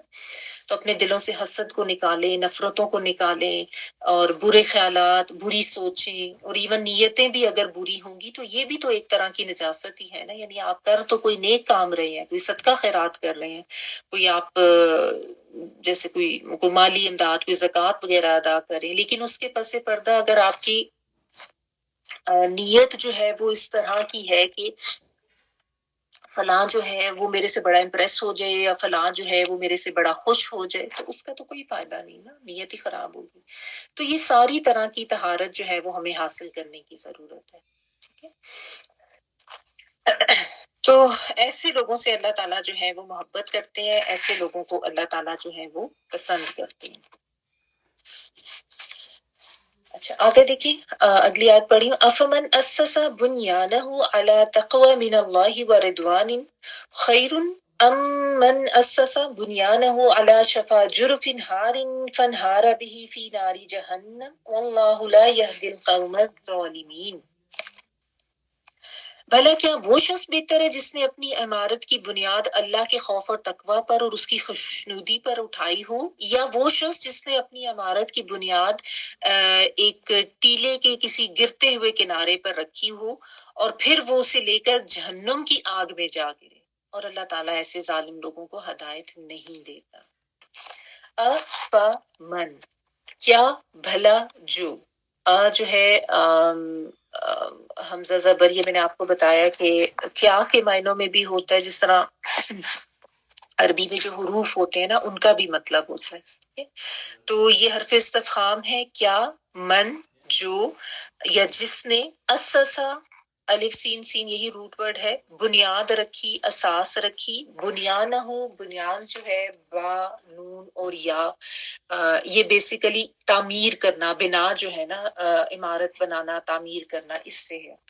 اس طرح تعمیر کرنا کہ جو اجزاء نا وہ ایک دوسرے سے ایسے ملے ہوئے ہوں، جیسے ہوتا نا ایک اینٹ رکھی اس کے اوپر دوسری اینٹ، اور اس طرح کی جو تعمیر ہوتی ہے اس کو بنیان یا کہتے ہیں. ٹھیک ہے، جو یہ شرط پوری کرے کہ ایسے پراپر جڑی ہوئی تعمیر ہو، اچھی مضبوط سی. ٹھیک ہے، اور اس کا روٹ ورڈ جو ہے با نون اور یا. اللہ اوپر، تقوی، تقوی کے، من اللہ اللہ کی طرف سے، و رضوانن اور اس کی رضامندی پر، راداد واو یا راداد یا، خیرن بہتر ہے، ام یا، من وہ جس نے، اسسا بنیاد رکھی، بنیانہ اپنی عمارت کی یا اپنی تعمیر کی. جب ہم کپڑے پہننا شروع کرتے ہیں تو اندر جو سب سے پہلے چیز رکھتے ہیں وہ بنیان ہی اس کو ہم کہتے ہیں نا، کیونکہ اس سے پھر ہم آپ کہہ لیں کہ تعمیر کر رہے ہوتے ہیں، یا وہ لیئرز جو ہم کر رہے ہوتے ہیں. بہرحال اس کا مطلب ہوتا ہے کوئی تعمیر یا عمارت بنانا، بنیان کا مطلب. اسسا بنیاد رکھی، بنیانہ اپنی عمارت کی، اعلی اوپر، شفا، شفا جو ہے نا وہ کنارے کو کہتے ہیں، جس طرح جیسے کنویں کا کنارہ ہو گیا، یہ جو ہمارے لپس ہے نا ان کے لیے بھی شف کا ورڈ ہی آتا ہے کہ ایسے یہ جس کی طرح ہوتے ہیں نا. تو شفا کہتے ہیں کنارے کو، شین فا واو، جس نے مثال رکھی اوپر ایک کنارے کے. جرفن ہارن، جرف جو ہے نا وہ کہتے ہیں دریا کا ایسا کنارہ جو جس کو پانی نے نیچے سے ٹکرا ٹکرا کے کاٹ دیا ہو. عموماً ترجمے میں اس کو جو لکھا ہوتا ہے نا وہ کھائی لکھا ہوتا ہے، شاید آپ کے پاس بھی مختلف ترجمے میں دیکھ رہی تھی، اس میں اکثر میں کھائی لکھا ہوتا ہے. بٹ ایکچولی اگر آپ اس کو کھائی کے معنوں میں لیں، وچ از ڈیپ تھنگ، یا جو ڈچ سی ایک ہوتی ہے، تو پھر آپ کو سمجھ نہیں آتی کہ کھائی، کیونکہ آگے جرفن ہارن آ رہا ہے، ہار کا مطلب ہارا یہ حرو ہوتا ہے، جس طرح عمارت کا گر جانا، ڈیمولش ہو جانا، یا عمارت کا منہدم ہونا نا، اس کے لیے ہارن یہ حرو کا ورڈ آتا ہے. ہاوا اور را اس کا روٹ ورڈ ہے ہارن کا. تو پھر بندہ کہتا ہے کہ کھائی تو آلریڈی نیچے ہوتی ہے، تو اس کا مطلب کیا ہو گیا کہ گرنے والی کھائی سے کیا مراد ہے. تو ایکچولی اگر آپ اس کو کلف کے معنوں میں لیں گے نا، یا چٹان یا ٹیلا، تو پھر آپ کو زیادہ بہتر سمجھ آ جائے گی. بیسیکلی یہ ہوتا ہے دریاؤں یا پانی کے ارد گرد نا، جہاں پہ ایسی کوئی چٹان یا کوئی وہ جو مٹی کا ایک تودا سا ہوتا ہے نا یا ٹیلا، اس کو جب وہ بعض جگہ اس پہ پانی اتنا زیادہ ٹکراتا ہے، نیچے سے اتنا زیادہ ٹکراتا ہے کہ ویسے تو وہ ایسے آگے کو نکلا ہوتا ہے، لیکن پانی کے ٹکرانے کی وجہ سے وہ نیچے سے نا بالکل کھوکھلا ہو گیا ہوتا ہے. تو ایسا ٹیلا، ایسی چٹان، ایسا مٹی کا تودا آپ کہہ لیں کہ جو بالکل گرنے والا ہے. ایک منٹ آپ مجھے دیں، میں آپ کو نا پکچر سے دکھاتی ہوں، شاید آپ کو سمجھ آ جائے اس سے، کیونکہ یہ کھائی کا ترجمہ پڑھ کے نا انسان کنفیوز ہو جاتا ہے. آپ کو پکچر نظر آ رہی ہوگی اپنی اسکرین پہ، بلکہ یہ بھی اتنی نہیں ٹھہرے، یہ دیکھیں، یہ آپ کو نظر آ رہا ہے ایسے. اس کو نیچے سے جو ہے نا یہ اوپر سے ایک وہ آگے کو ایسے نکلا ہوا ہے، جس کو ہم مٹی کا تودا کہہ لیں یا کوئی کلف کہہ لیں، اور اوپر سے تو وہ ایسے ہی لگ رہا ہے جیسے نیچے کوئی بیس ہے، کوئی زمین ہے، لیکن نیچے سے وہ بالکل بھی مضبوط نہیں ہوتا. اس کو آہستہ آہستہ پانی نے ٹکرا ٹکرا ٹکرا کے جو ہے نا اس کو کاٹ دیا ہوتا ہے. اب اس کے اوپر یہ جو اوپر جو بیس بنی ہوئی ہے نا، ٹاپ جو ہے، جس کی نیچے اتنی کھوکھلی زمین ہے، اس کے اوپر اگر کوئی عمارت بنائے گا تو اس کا کیا حال ہوگا، یہ بیسیکلی اس آیت میں سمجھایا جا رہا ہے. ٹھیک ہے، تو یہ جرف جو ہے نا، اس سے اب آپ نے اس چیز کو یاد رکھنا ہے کہ اس کا کیا مطلب ہے. ٹھیک ہے، اچھا. اور ہارن میں نے آپ کو بتا دیا، ہارا یہورو جو ہے وہ عمارت کا گرنا، منہدم ہونا. تو ایسے ٹیلے کے یا ایسے مٹی کے تودے کے جو گرنے والا ہے، فنہار اب ہی پھر وہ گر پڑی، اس کو لے کے فی ناری جہنم، جہنم کی نار کہتے ہیں آگ کو، جہنم کی آگ میں. فنہارا جو ہے اس کا وہی روٹ ہے، ہاوا ہارا ہورو والا ہی، ٹھیک ہے. پھر وہ گر پڑے آگ میں جہنم کے. یعنی وہ جو ابھی میں نے تو آپ کو جو یہ دکھائی ہے کلپ، یہ تو سمندر کے کنارے بنی ہوئی ہے نا، یا کسی بھی دریا کے یا پانی کے کنارے. لیکن یہاں پہ یہ بتایا جا رہا ہے کہ وہ ایک ایسا گرنے والا مٹی کا تودا ہے یا وہ کلف ہے جس کے نیچے جہنم کی آگ ہے. یعنی آگ کا گڑا ہے جس کے اوپر وہ اتنا کھوکھلا ایک آپ کہہ لیں کہ وہ حصہ ہے، تودا ہے، یا وہ اتنا کھوکھلی سی ایک کلف ہے یا چٹان. فنہار بھی فی ناری جہنم، اللہ اور اللہ تعالیٰ لا نہیں یہدی وہ ہدایت دیتا القوم الظالمین ظالم قوم کو. یعنی اللہ تعالیٰ جو ہے وہ ظالم قوم کو ہدایت نہیں دیتے. تو یہاں پہ اللہ سبحانہ تعالیٰ نے دو کرداروں کا ذکر کر کے اور ان کا پھر ایک کمپیریزن کر کے ہمیں یہ کوئی بات سمجھانے کی کوشش کی ہے. ایک تو ہم نے مسجد زرار کا پڑھ لیا جو کہ منافقت کی بنیاد والی عمارت تھی، اور دوسری جو ہے وہ مسجد قباء ہے جو کہ جس کی بنیاد اللہ تعالیٰ نے کہا کہ تقویٰ کی بنیاد پر رکھی گئی. بظاہر تو دونوں عمارتیں ہیں، بظاہر دونوں مساجد ہیں، بظاہر دونوں ہی اللہ کے گھر تعمیر کیے گئے ہیں، لیکن اللہ سبحانہ تعالیٰ یہ کہہ رہے ہیں کہ اس میں ایک جو عمارت ہے اس کی بنیاد تقویٰ پہ رکھی گئی، اور اس چیز پہ رکھی گئی کہ اللہ کی رضامندی مل جائے. یعنی اللہ کی خوشنودی کو ملحوظ خاطر رکھا گیا. اللہ تعالیٰ کا تقویٰ رکھتے ہوئے اللہ کی خوشنودی اور اللہ کی رضا کے حصول کے لیے وہ مسجد بنائی گئی تھی، مسجد زرار جو ہے. تو کیا وہ بہتر ہوگی یا وہ عمارت بہتر ہوگی جو کہ ایک غلط نیت کے ساتھ بنائی گئی؟ تو وہ عمارت تو بالکل ایسی ہے جیسے وہ کسی گرنے والی زمین کے اوپر بنائی گئی ہے. یعنی اس کی تو بیس ہی بالکل کھوکھلی ہے، جس کے اوپر عمارت بنائی جائے گی تو وہ تو فوراً ہی گر جائے گی. تو کون سی عمارت جو ہے وہ بہتر ہوگی، کون سی اچھی ہوگی؟ یعنی یہ تو ایک obvious سی بات ہے اور ایک عام فہم بات ہے کہ ظاہر ہے دیکھیں جب ہم بھی گھر بنانا اگر شروع کریں یا سوچیں تو اس کے لیے ہم کیا دیکھتے ہیں؟ جنہوں نے گھر بنانا تو وہ سب سے پہلے یہ دیکھتے ہیں کہ زمین کیسی ہے، زمین اچھی ہے یا نہیں ہے، اور پھر اس کی بنیاد بھی جو ہے وہ گھر کی یہ دیکھ کے رکھی جاتی ہے کہ اچھی اسٹرانگ بنیاد ہونی چاہیے. جتنی گہری بنیادیں ہوں گی، جتنی اسٹرانگ بیس ہوگی، اتنی اچھی عمارت اوپر بنے گی. یہ تو ایسے ہی کرتے ہیں نا ہم سب، ٹھیک ہے. تو اس کی جگہ پہ اگر کوئی انسان کسی ایسے تودے پہ یا ایسی کلپ پہ جا کے اپنا گھر بنا لیتا ہے جو نیچے سے سارا کھایا ہوا ہے اور وہ اوپر اس کے اوپر تعمیر کرتا جا رہا ہے، تو کیا ہوگا؟ ظاہر ہے وہ جب وزن اس کے اوپر پڑے گا اور وہ عمارت بنے گی تو اس کی تو بنیاد ہی کھوکھلی ہے، تو وہ گر جائے گی، اور گرے گی بھی کہاں؟ جہنم کے گڑھے میں، جہنم کی آگ میں وہ گرے گی، ٹھیک ہے نا. تو یہ یہاں پہ بیسیکلی جو ہے ایک مومن اور ایک منافق ان کے اعمال کی بنیاد بتا کے ان کے اعمال کا موازنہ کیا گیا، مثال دے کے سمجھایا جا رہا ہے کہ دونوں کے اعمال میں فرق کیسے ہوتے ہیں. کر تو دونوں اپنی طرف سے عمل ہی رہے ہیں اور اپنی طرف سے عمل دونوں کا نیک ہی ہے، لیکن جو ایمان والے خالص مومنین ہوتے ہیں وہ خالص نیت کے ساتھ اللہ کے تقویٰ کے ساتھ وہ عمل کرتے ہیں، جبکہ منافقین جو ہیں وہ بظاہر دکھانے کے لیے کوئی نیک کام کر رہے ہوتے ہیں، لیکن ان کی عمل کی جو بنیاد ہوتی ہے اس میں جھوٹ ہوتا ہے، دھوکہ ہوتا ہے، منافقت ہوتی ہے، کفر ہوتا ہے، اللہ اور اس کے دین کے لیے دشمنی ہوتی ہے. تو ایسے منافقین کے جو اعمال ہیں وہ اتنے کھوکھلے اور اتنے کمزور ہوتے ہیں کہ جیسے ایک کمزور بنیاد پر بنائی گئی عمارت جس کا گرنا جو ہے وہ لازم ہوتا ہے. ٹھیک ہے، تو یہ دو کرداروں کا بیان کر کے ان کی حالت بیان کی گئی ہے. ایک مومن ہے جس کا کام اور نیت اخلاص والی ہے، اور دوسرا جو ہے وہ منافق ہے جو اپنے نفاق کے ساتھ کام کر رہا ہے. اور تو جو مومن ہے اس کی عمارت کی بنیاد چونکہ اللہ کی رضا، اللہ کا تقویٰ بہت خالص نیت پر ہے، تو اس کا عمل جو ہے وہ ایسا قبول ہے اللہ تعالیٰ کے ہاں کہ وہ اس کی عمارت اتنی مضبوط ہے کہ وہ جو ہے وہی اصل کامیاب ہے. اور آپ کہہ لیں کہ اس نے اپنے لیے جنت میں گھر تعمیر کر لی ہے. اس طرح کا عمل کر کے، اس کی تعمیر ایسی ہے، تعمیر حیات کہہ لیں آپ بے شک اس کو، ٹھیک ہے۔ اور دوسرا جو منافق ہے، اس نے چاہے بہت اپنی طرف سے دکھانے کے لیے نیک بھی عمل کیا ہے، لیکن وہ اتنی ناپائیدار اس کی تعمیر ہے اور ایسی بیکار اس کی عمارت ہے کہ جو گر جائے گی، ٹھیک ہے، اور اس کو کوئی فائدہ نہیں ہوگا۔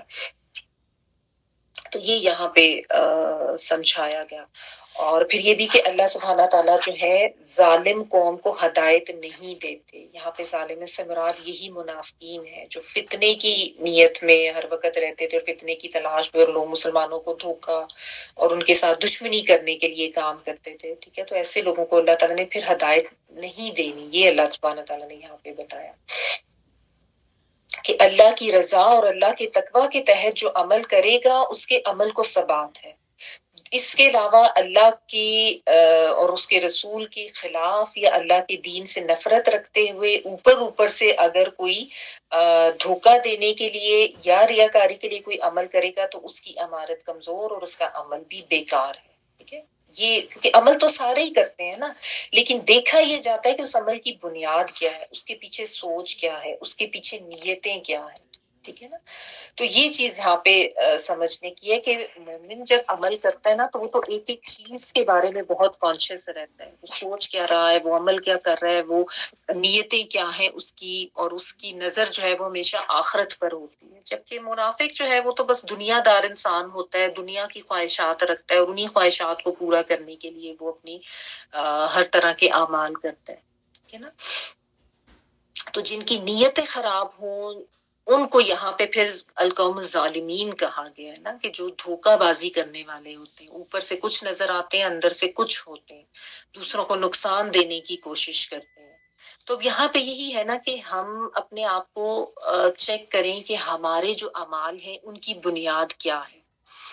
ہم کوئی بھی چاہے عمل کرتے ہیں، نیک عمل کسی بھی طرح کا ہو، ہماری نیتیں کیا ہوتی ہیں، ہماری اس کے پیچھے سوچ کیا ہوتی ہے، اور ہم پھر ظاہر ہے اس کے مطابق اعمال جو ہیں وہ کس طرح کے کر رہے ہیں، کیونکہ ظاہر ہے جس طرح کی نیت ہوگی، جس طرح کا عمل ہوگا، ویسے ہی پھر اس کا اجر ملے گا نا۔ تو یہاں پہ یہ جو ایک کمپیریزن کیا گیا، ایک موازنہ کیا گیا، صرف اس لیے کیا گیا ہے کہ ہم اپنے آپ کو چیک کر لیں۔ جس طرح میں نے کئی دفعہ یہ بھی مثال دی ہے کہ بالعموم یہ ہوتا ہے کہ جو گھریلو ملازمین ہوتے ہیں نا، ان کو بعض لوگ صدقہ خیرات زکوٰۃ صرف اس وجہ سے دے رہے ہوتے ہیں کہ یہ خوش ہو جائیں اور یہ ہمارے ساتھ ہی جڑ کر رہیں اور ہمارا ایک احسان ان کے اوپر ہو جائے۔ تو یعنی اس میں ان کو خوش کرنے کی نیت ہوتی ہے، اللہ کی خوشنودی تو نہیں ہوتی نا، اللہ کی رضا تو مقصود نہیں ہوتی۔ یہ پتہ ہوتا ہے کہ بس زکوٰۃ دینی ہے، صدقہ خیرات کرنا ہے، تو بس سارا وہ دنیاوی مقاصد جو ہیں وہ ذہن میں رکھ لیتے ہیں لوگ اور اسی کو پورا کرنے کے پیچھے لگے رہتے ہیں۔ اب یہ جو چیز ہے نا، یہ تو صرف ایک مثال ہے، اس کے علاوہ بھی باقی ہر طرح کے نیک کام کرتے ہوئے ہم سوچ لیں کہ اگر تو اس میں کوئی ریاکاری مقصود ہے، یا کسی انسان کو خوش کرنے کی نیت ہے، یا کسی کے اوپر اپنا روب ڈالنے کی، یا کسی کے اوپر اپنا اچھا امپریشن ڈالنے کی، یا یہ نیت ہے کہ میں سوشل میڈیا پہ اس کو پوسٹ کروں، تو وہ سارے اعمال جو ہے نا وہ اسی طرح کے ہیں۔ اسس بنیانہ علی شفا جرف ہار، وہ تو ظاہر ہے پھر ان کی بنیاد ہی ایسی ہے کہ اس عمارت نے گر ہی جانا ہے، تو اس عمل کا تو کوئی فائدہ نہیں۔ آخرت میں پہنچیں گے تو وہ سب حبام منصورہ ہوگا، گرد و غبار بن کے اڑ جائے گا، اس وقت تو ان اعمال کا تو کوئی فائدہ نہیں ہے۔ وہ تو بالکل ایسے ہی ہے جیسے آپ نے ایک تھیلے میں کوئی چیزیں ڈالی ہیں جس کے اندر سوراخ ہیں اور اس میں سے چیزیں گر رہی ہیں، تو ایسے اعمال کا تو کوئی فائدہ ہی نہیں ہے نا، ٹھیک ہے۔ تو یہ ہم چیک کر لیں کہ ہمارے اعمال کے جو تھیلے ہیں ان میں کہیں سوراخ تو نہیں ہم نے کر دیے ہوئے اس قسم کے اعمال کر۔ تو یہاں پہ ہمیں بس یہی سکھایا جا رہا ہے کہ ہم اپنے اعمال کی بنیادیں چیک کریں، اپنی نیتیں چیک کریں، اپنے دلوں کو چیک کریں، اور یہ سوچ لیں کہ ہم یہ چیک کر لیں کہ ہم کتنے خالص مومن ہیں اور کتنا ہماری نیتوں میں فطور ہے، ٹھیک ہے نا۔ نیتوں میں فطور ہوگا تو ظاہر ہے وہ عمارت جو ہے بہت ہی کھوکھلی ہوگی۔ اپنے آپ کو چیک کریں کہ ہم نے اپنی زندگی کی تعمیر جو ہے اس کی بنیاد کیسی رکھی ہے۔ آگے دیکھیں، لا یزال بنیانہم الذی بنوا ریبۃ فی قلوبہم الا ان تقطع قلوبہم واللہ علیم حکیم۔ جو عمارت ان لوگوں نے بنائی تھی وہ ان کے دلوں میں ہمیشہ شک پیدا کرتی رہے گی یہاں تک کہ ان کے دل پارا پارا ہو جائے. اور اللہ مکمل علم والا بھی ہے اور حکمت والا بھی ہے. لا یزالو، یہ یزالو جو ہے نا اس کا روٹ ہوتا ہے زا واو لام، جیسے ہم کہتے ہیں زائل ہو جانا، ختم ہو جانا. لیکن یہاں پہ لا یزالو جو ہے نا اس کا مطلب ہوتا ہے کہ نہیں ضائع ہوگی، لیکن یہ ایک فگر آف سپیچ ہے جو کہ عربی میں یوز اس لیے ہوتا ہے جب ہم نے کسی چیز کی دوام یا اس کی ہمیشگی کے بارے میں بتانا ہوتا ہے نا تو ہم اس طرح کا ورڈ عربی میں یوز کرتے ہیں، لا یزالو ہوتے ہیں نا. جیسا ابھی جو پچھلی آپ نے آیت پڑھی نا اس میں اللہ شفا جرف ہارن، یہ بھی ایک ہلاکت کے لیے ایک ضرب المثل کے طور پہ آپ کہہ لیں کہ یہاں پہ استعمال ہوا. اور یہ جو ہے ایک فگر آف سپیچ ہے، ہر زبان میں ایسے ہوتے ہیں نا. اب ہے تو وہ لا یزالو، لا کا مطلب ہوتا ہے نہیں، تو اس کے ترجمے میں آپ کو نہیں مل رہا کیونکہ اس کا مقصد یہ ہوتا ہے، ترجمہ آپ کے پاس لکھا ہوگا ہمیشہ رہے گی، اس میں کوئی نہیں کا ترجمہ نہیں ہے بیکاز یہ یوز اس طرح سے ہوتا ہے. ٹھیک ہے، لا یزالو ہمیشہ رہے گی، بنیانہم ان کی عمارت یا ان کی تعمیر، بانون یا الذی وہ جو بنو انہوں نے تعمیر کی تھی یا انہوں نے بنائی تھی. ہم اردو میں بھی بنائی کا ورڈ یوز کرتے ہیں نا، بانون یا انہوں نے بنائی تھی، ریبتن شک کا سبب یعنی اس کی وجہ. ریب جو ہے نا را یا اور با، ذالک الکتاب لا ریب فیہ، وہاں پہ بھی میں نے آپ کو بتایا تھا بالکل شروع میں کہ اس کا مطلب ہوتا ہے شک، ایسا شک جو انسان کو بے چین کر دینے والا ہو.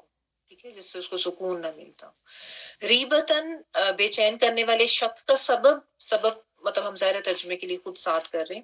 فی قلوبہم ان کے دلوں میں، الا مگر، ان یہ کہ قطع کرنا جو ہے کاٹنا ٹوٹنا، تقطع یہ باپ کی تائس میں آ گئی ہے، یہاں تک کہ ٹکڑے ٹکڑے ہو جائیں، بالکل پارا پارا ہو جائیں. یہ تقطع جو ہے نا اس میں تھوڑا شدت کا مفہوم ہے. ٹھیک ہے، میں نے آپ کو بتایا نا مختلف باب میں جب الفاظ چلے جاتے ہیں تو مفہوم میں تبدیلی آ جاتی ہے، کبھی مفہوم بالکل الٹ جاتا ہے، کبھی اس میں کوئی شدت آ جاتی ہے، تو اس طرح سے. تو تقطع جو ہے نا کہ ٹکڑے ٹکڑے ہو جائیں، اور اس میں شروع میں جو تے آ رہی ہے وہ مونس کی تے ہے کیونکہ آگے قلوب کا ذکر آ رہا ہے. قلب جو ہے نا وہ عربی میں مونس کنسیڈر ہے. قلوبہم ان کے دل. ٹھیک ہے، قطع یقطع تقطیع باب تفعیل میں سے ہے یہ. ٹھیک ہے، اس کا مطلب ہے کہ بہت شدت سے قطع ہونا، بہت زیادہ کٹ جانا. تو جس طرح ہم کہتے ہیں نا ریزہ ریزہ ہو جانا، پارا پارا ہو جانا، ٹکڑے ٹکڑے ہو جانا، یہ اس معنی میں قطع. اور تے جو ہے وہ مونس کی ہے. ان تقطع کہ ٹکڑے ٹکڑے ہو جائیں، قلوبہم ان کے دل، واللہ اور اللہ تعالیٰ، علیم بہت زیادہ علم رکھنے والا ہے، حکیم بہت زیادہ حکمت والا ہے. یعنی علیم اور حکیم دونوں فعیل کے وزن پر ہیں جو کہ شدت کا مفہوم دیتے ہیں، بہت زیادہ کا مفہوم دیتے ہیں. تو اللہ سبحانہ تعالیٰ نے یہاں پہ یہ بتا دیا کہ یہ جو عمارت انہوں نے بنائی ہے نا، یہ ان کے دلوں میں ہمیشہ کھٹکتی رہے گی. جیسا ہم کہتے ہیں نا کہ کوئی ایسا شک ہو جانا یا کوئی ایسی جیسے آپ کہہ لیں کہ جیسے وہ نہیں کیا ہوتا تھا کہ جیسے دل میں ایک کھانس سی رہ جائے ہمیشہ کے لیے، کہ سمجھ ہی نہ آئے کہ یہ کیا ہوا ہمارے ساتھ. تو یہ اس طرح کی اللہ سبحانہ تعالیٰ نے یہاں پہ یہ بات کر دی کہ انہوں نے جو یہ سازش کی تھی نا، انہوں نے اتنا بڑا جرم کیا تھا، انہوں نے اتنا بڑا گناہ کیا تھا، اب اس کے نتیجہ کیا ہوا کہ وہ سازش ان کی ناکام رہی، اس چیز میں وہ کامیاب ہی نہیں ہو سکے. اللہ تعالیٰ نے ایسے ان کی جو وہ ساری سازش تھی وہ ناکام کی. وہ جو ہے نا کہ واللہ خیر الماکرین، کہ اللہ تعالیٰ تو بہترین تدبیر کرنے والے ہیں. کہ وَمَكَرُوا وَمَكَرُ اللَّهُ، ایک تدبیر انہوں نے چال چلی اور ایک اللہ تعالیٰ نے جو ہے وہ تدبیر کر دی. تو یہی معاملہ ان کے ساتھ بھی ہوا کہ اللہ تعالیٰ نے ان کی اس پلاننگ کو کامیاب نہیں ہونے دیا، اور اس طریقے سے جو ہے وہ عمارت جو ہے وہ منہدم ہو گئی، وہ ختم ہو گئی، اور ان کو سمجھ ہی نہیں آیا کہ ان کے ساتھ ہوا کیا ہے. تو اللہ سبحانہ تعالیٰ کی جو ہے نا الا ان تقطع قلوبہم، یہاں تک کہ ان کے دل پارا پارا ہو جائے، اس سے مراد موت ہے. بے شک ادھر بریکٹ میں ترجمے میں لکھ بھی لیں کہ مراد یہ کہ یہاں تک کہ ان کو موت آ جائے گی، ایسی پھانس ان کے دل میں اٹکی ہے، اور ان کو یعنی وہ شک اور وہ منافقت جو ان کے دلوں میں جڑ پکڑ چکی تھی. علماء اس کے بارے میں کہتے ہیں کہ اس کا مطلب یہ کہ وہ اب ہمیشہ اسی شک اور اسی منافقت کے ساتھ ہی رہیں گے یہاں تک کہ ان کی موت آ جائے. یعنی انہوں نے اتنا بڑا گناہ کیا ہے، اتنا بڑا انہوں نے جرم کیا ہے کہ ان کو اب ہدایت ملنی ہی نہیں ہے. اب جو ہے نا یعنی یہ اسی شک کے ساتھ رہیں گے اور اسی منافقت پر ہی ان کی موت ہوگی. یہ یعنی اس کو جو آپ کہہ رہے ہیں کہ یہاں پہ یعنی انہوں نے منافقانہ جو ان کا یہ مکر اور ان کا جو دھوکہ فریب تھا یہ کر کے اس پہ پھر انہوں نے ایک عمارت بنا ڈالی. اتنے بڑے جرم کا ارتکاب انہوں نے کیا کہ ہمیشہ کے لیے انہوں نے اپنے دلوں کو ایمان کی جو صلاحیت تھی نا اس سے اب انہوں نے محروم کر لیا، اور اب اسی منافقت پہ ان کی موت آئے گی. یعنی اس منافقت اور اس دھوکے کا ایسا مرض ان کے دلوں میں اتنا زیادہ جسے کہتے ہیں نا بیٹھ گیا ہے کہ اب ان کے جب تک دل باقی رہیں گے نا یہ روگ، یہ منافقت، یہ دشمنی اور یہ ان کو یہ کفر ان کے دل میں ہمیشہ رہے گا. ٹھیک ہے، دیکھیں نا ایسا ہے نا کہ ایک تو کوئی اللہ کا اور اللہ کے دین کا کفر ہے، اور وہ تو اعلانیہ اپنے بت خانے بنا رہا ہے یا اپنی عبادت خانے بنا رہا ہے، وہ تو اس کا کفر تو عیاں ہے نا. ان کا جرم اس لیے زیادہ شدید نوعیت کا تھا کہ اوپر سے انہوں نے اخلاص کا اور اسلام کا ڈھونگ رچایا ہوا تھا. ٹھیک ہے، اور یہ اپنے آپ کو بڑا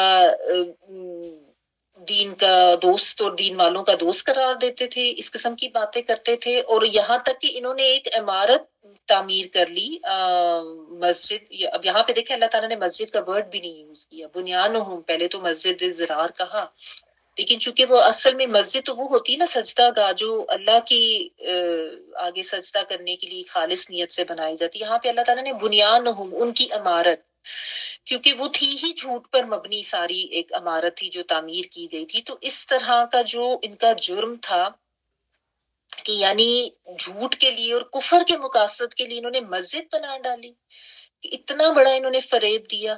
تو اس سے اب ان کو ایمان سے ایسی دوری ہوگی کہ ان سے ایسی اب ان کی توفیق ہی چھین لی گئی ہے کہ اب جو ہے نا وہ جب تک زندہ رہیں گے نا اسی منافقت اور اسی کفر کے ساتھ ہی رہیں گے. ٹھیک ہے نا، کیونکہ دیکھیں اعمال کے بھی درجات ہوتے ہیں. یعنی جتنا کبھی جتنا برا جتنا شدید گناہ اور جرم ہوگا ویسے ہی اس کی پھر سزا بھی ملے گی نا. تو یہ ان کی حرکت اتنی بڑی تھی اور اتنا بڑا گناہ تھا کہ مسجد بنا ڈالی لوگوں کو دھوکہ دینے کے لیے. تو اللہ تعالیٰ نے کہا کہ ان کے دلوں کا چین ہی اب ختم ہو جائے گا، کیونکہ جس کے دل میں اس طرح کی منافقت اور کفر ہوتا ہے اور وہ پھر اس قسم کی حرکتیں کر رہا ہوتا ہے تو وہ سکون میں کبھی نہیں رہتا. اللہ تعالیٰ نے ان سے وہ ہدایت کی، وہ توفیق ہی چھین لی، ان سے وہ صلاحیت ہی لے لی، وہ محروم ہو گئے اب ہدایت کی طرف آنے سے. ٹھیک ہے نا، کیونکہ انہوں نے فریب اور دھوکے کی نیت سے وہ مسجد بنائی تھی. تو ان کی جس طرح وہ دیمک کی طرح وہ چاٹتی رہے گی اندر ان کو، ان کی وہ منافقت اور ان کا وہ کفر جو ہے وہ اسی طرح سے. ویسے تو کسی بھی لیول کی منافقت ہو وہ غلط ہے، لیکن ان کی منافقت اتنی شدت کی تھی، اتنی شدید نوعیت کی تھی، تو ظاہر ہے اسی لحاظ سے پھر اس کی سزا بھی بڑھے گی. ٹھیک ہے، اور اللہ سبحانہ تعالیٰ سے زیادہ بڑھ کے جو ہے وہ کون سمجھ سکتا ہے کہ کسی کے دل میں کیا ہے. اسی لیے دیکھیں یہاں پہ اللہ تعالیٰ کی صفات کیا آئی ہیں، علیم الحکیم.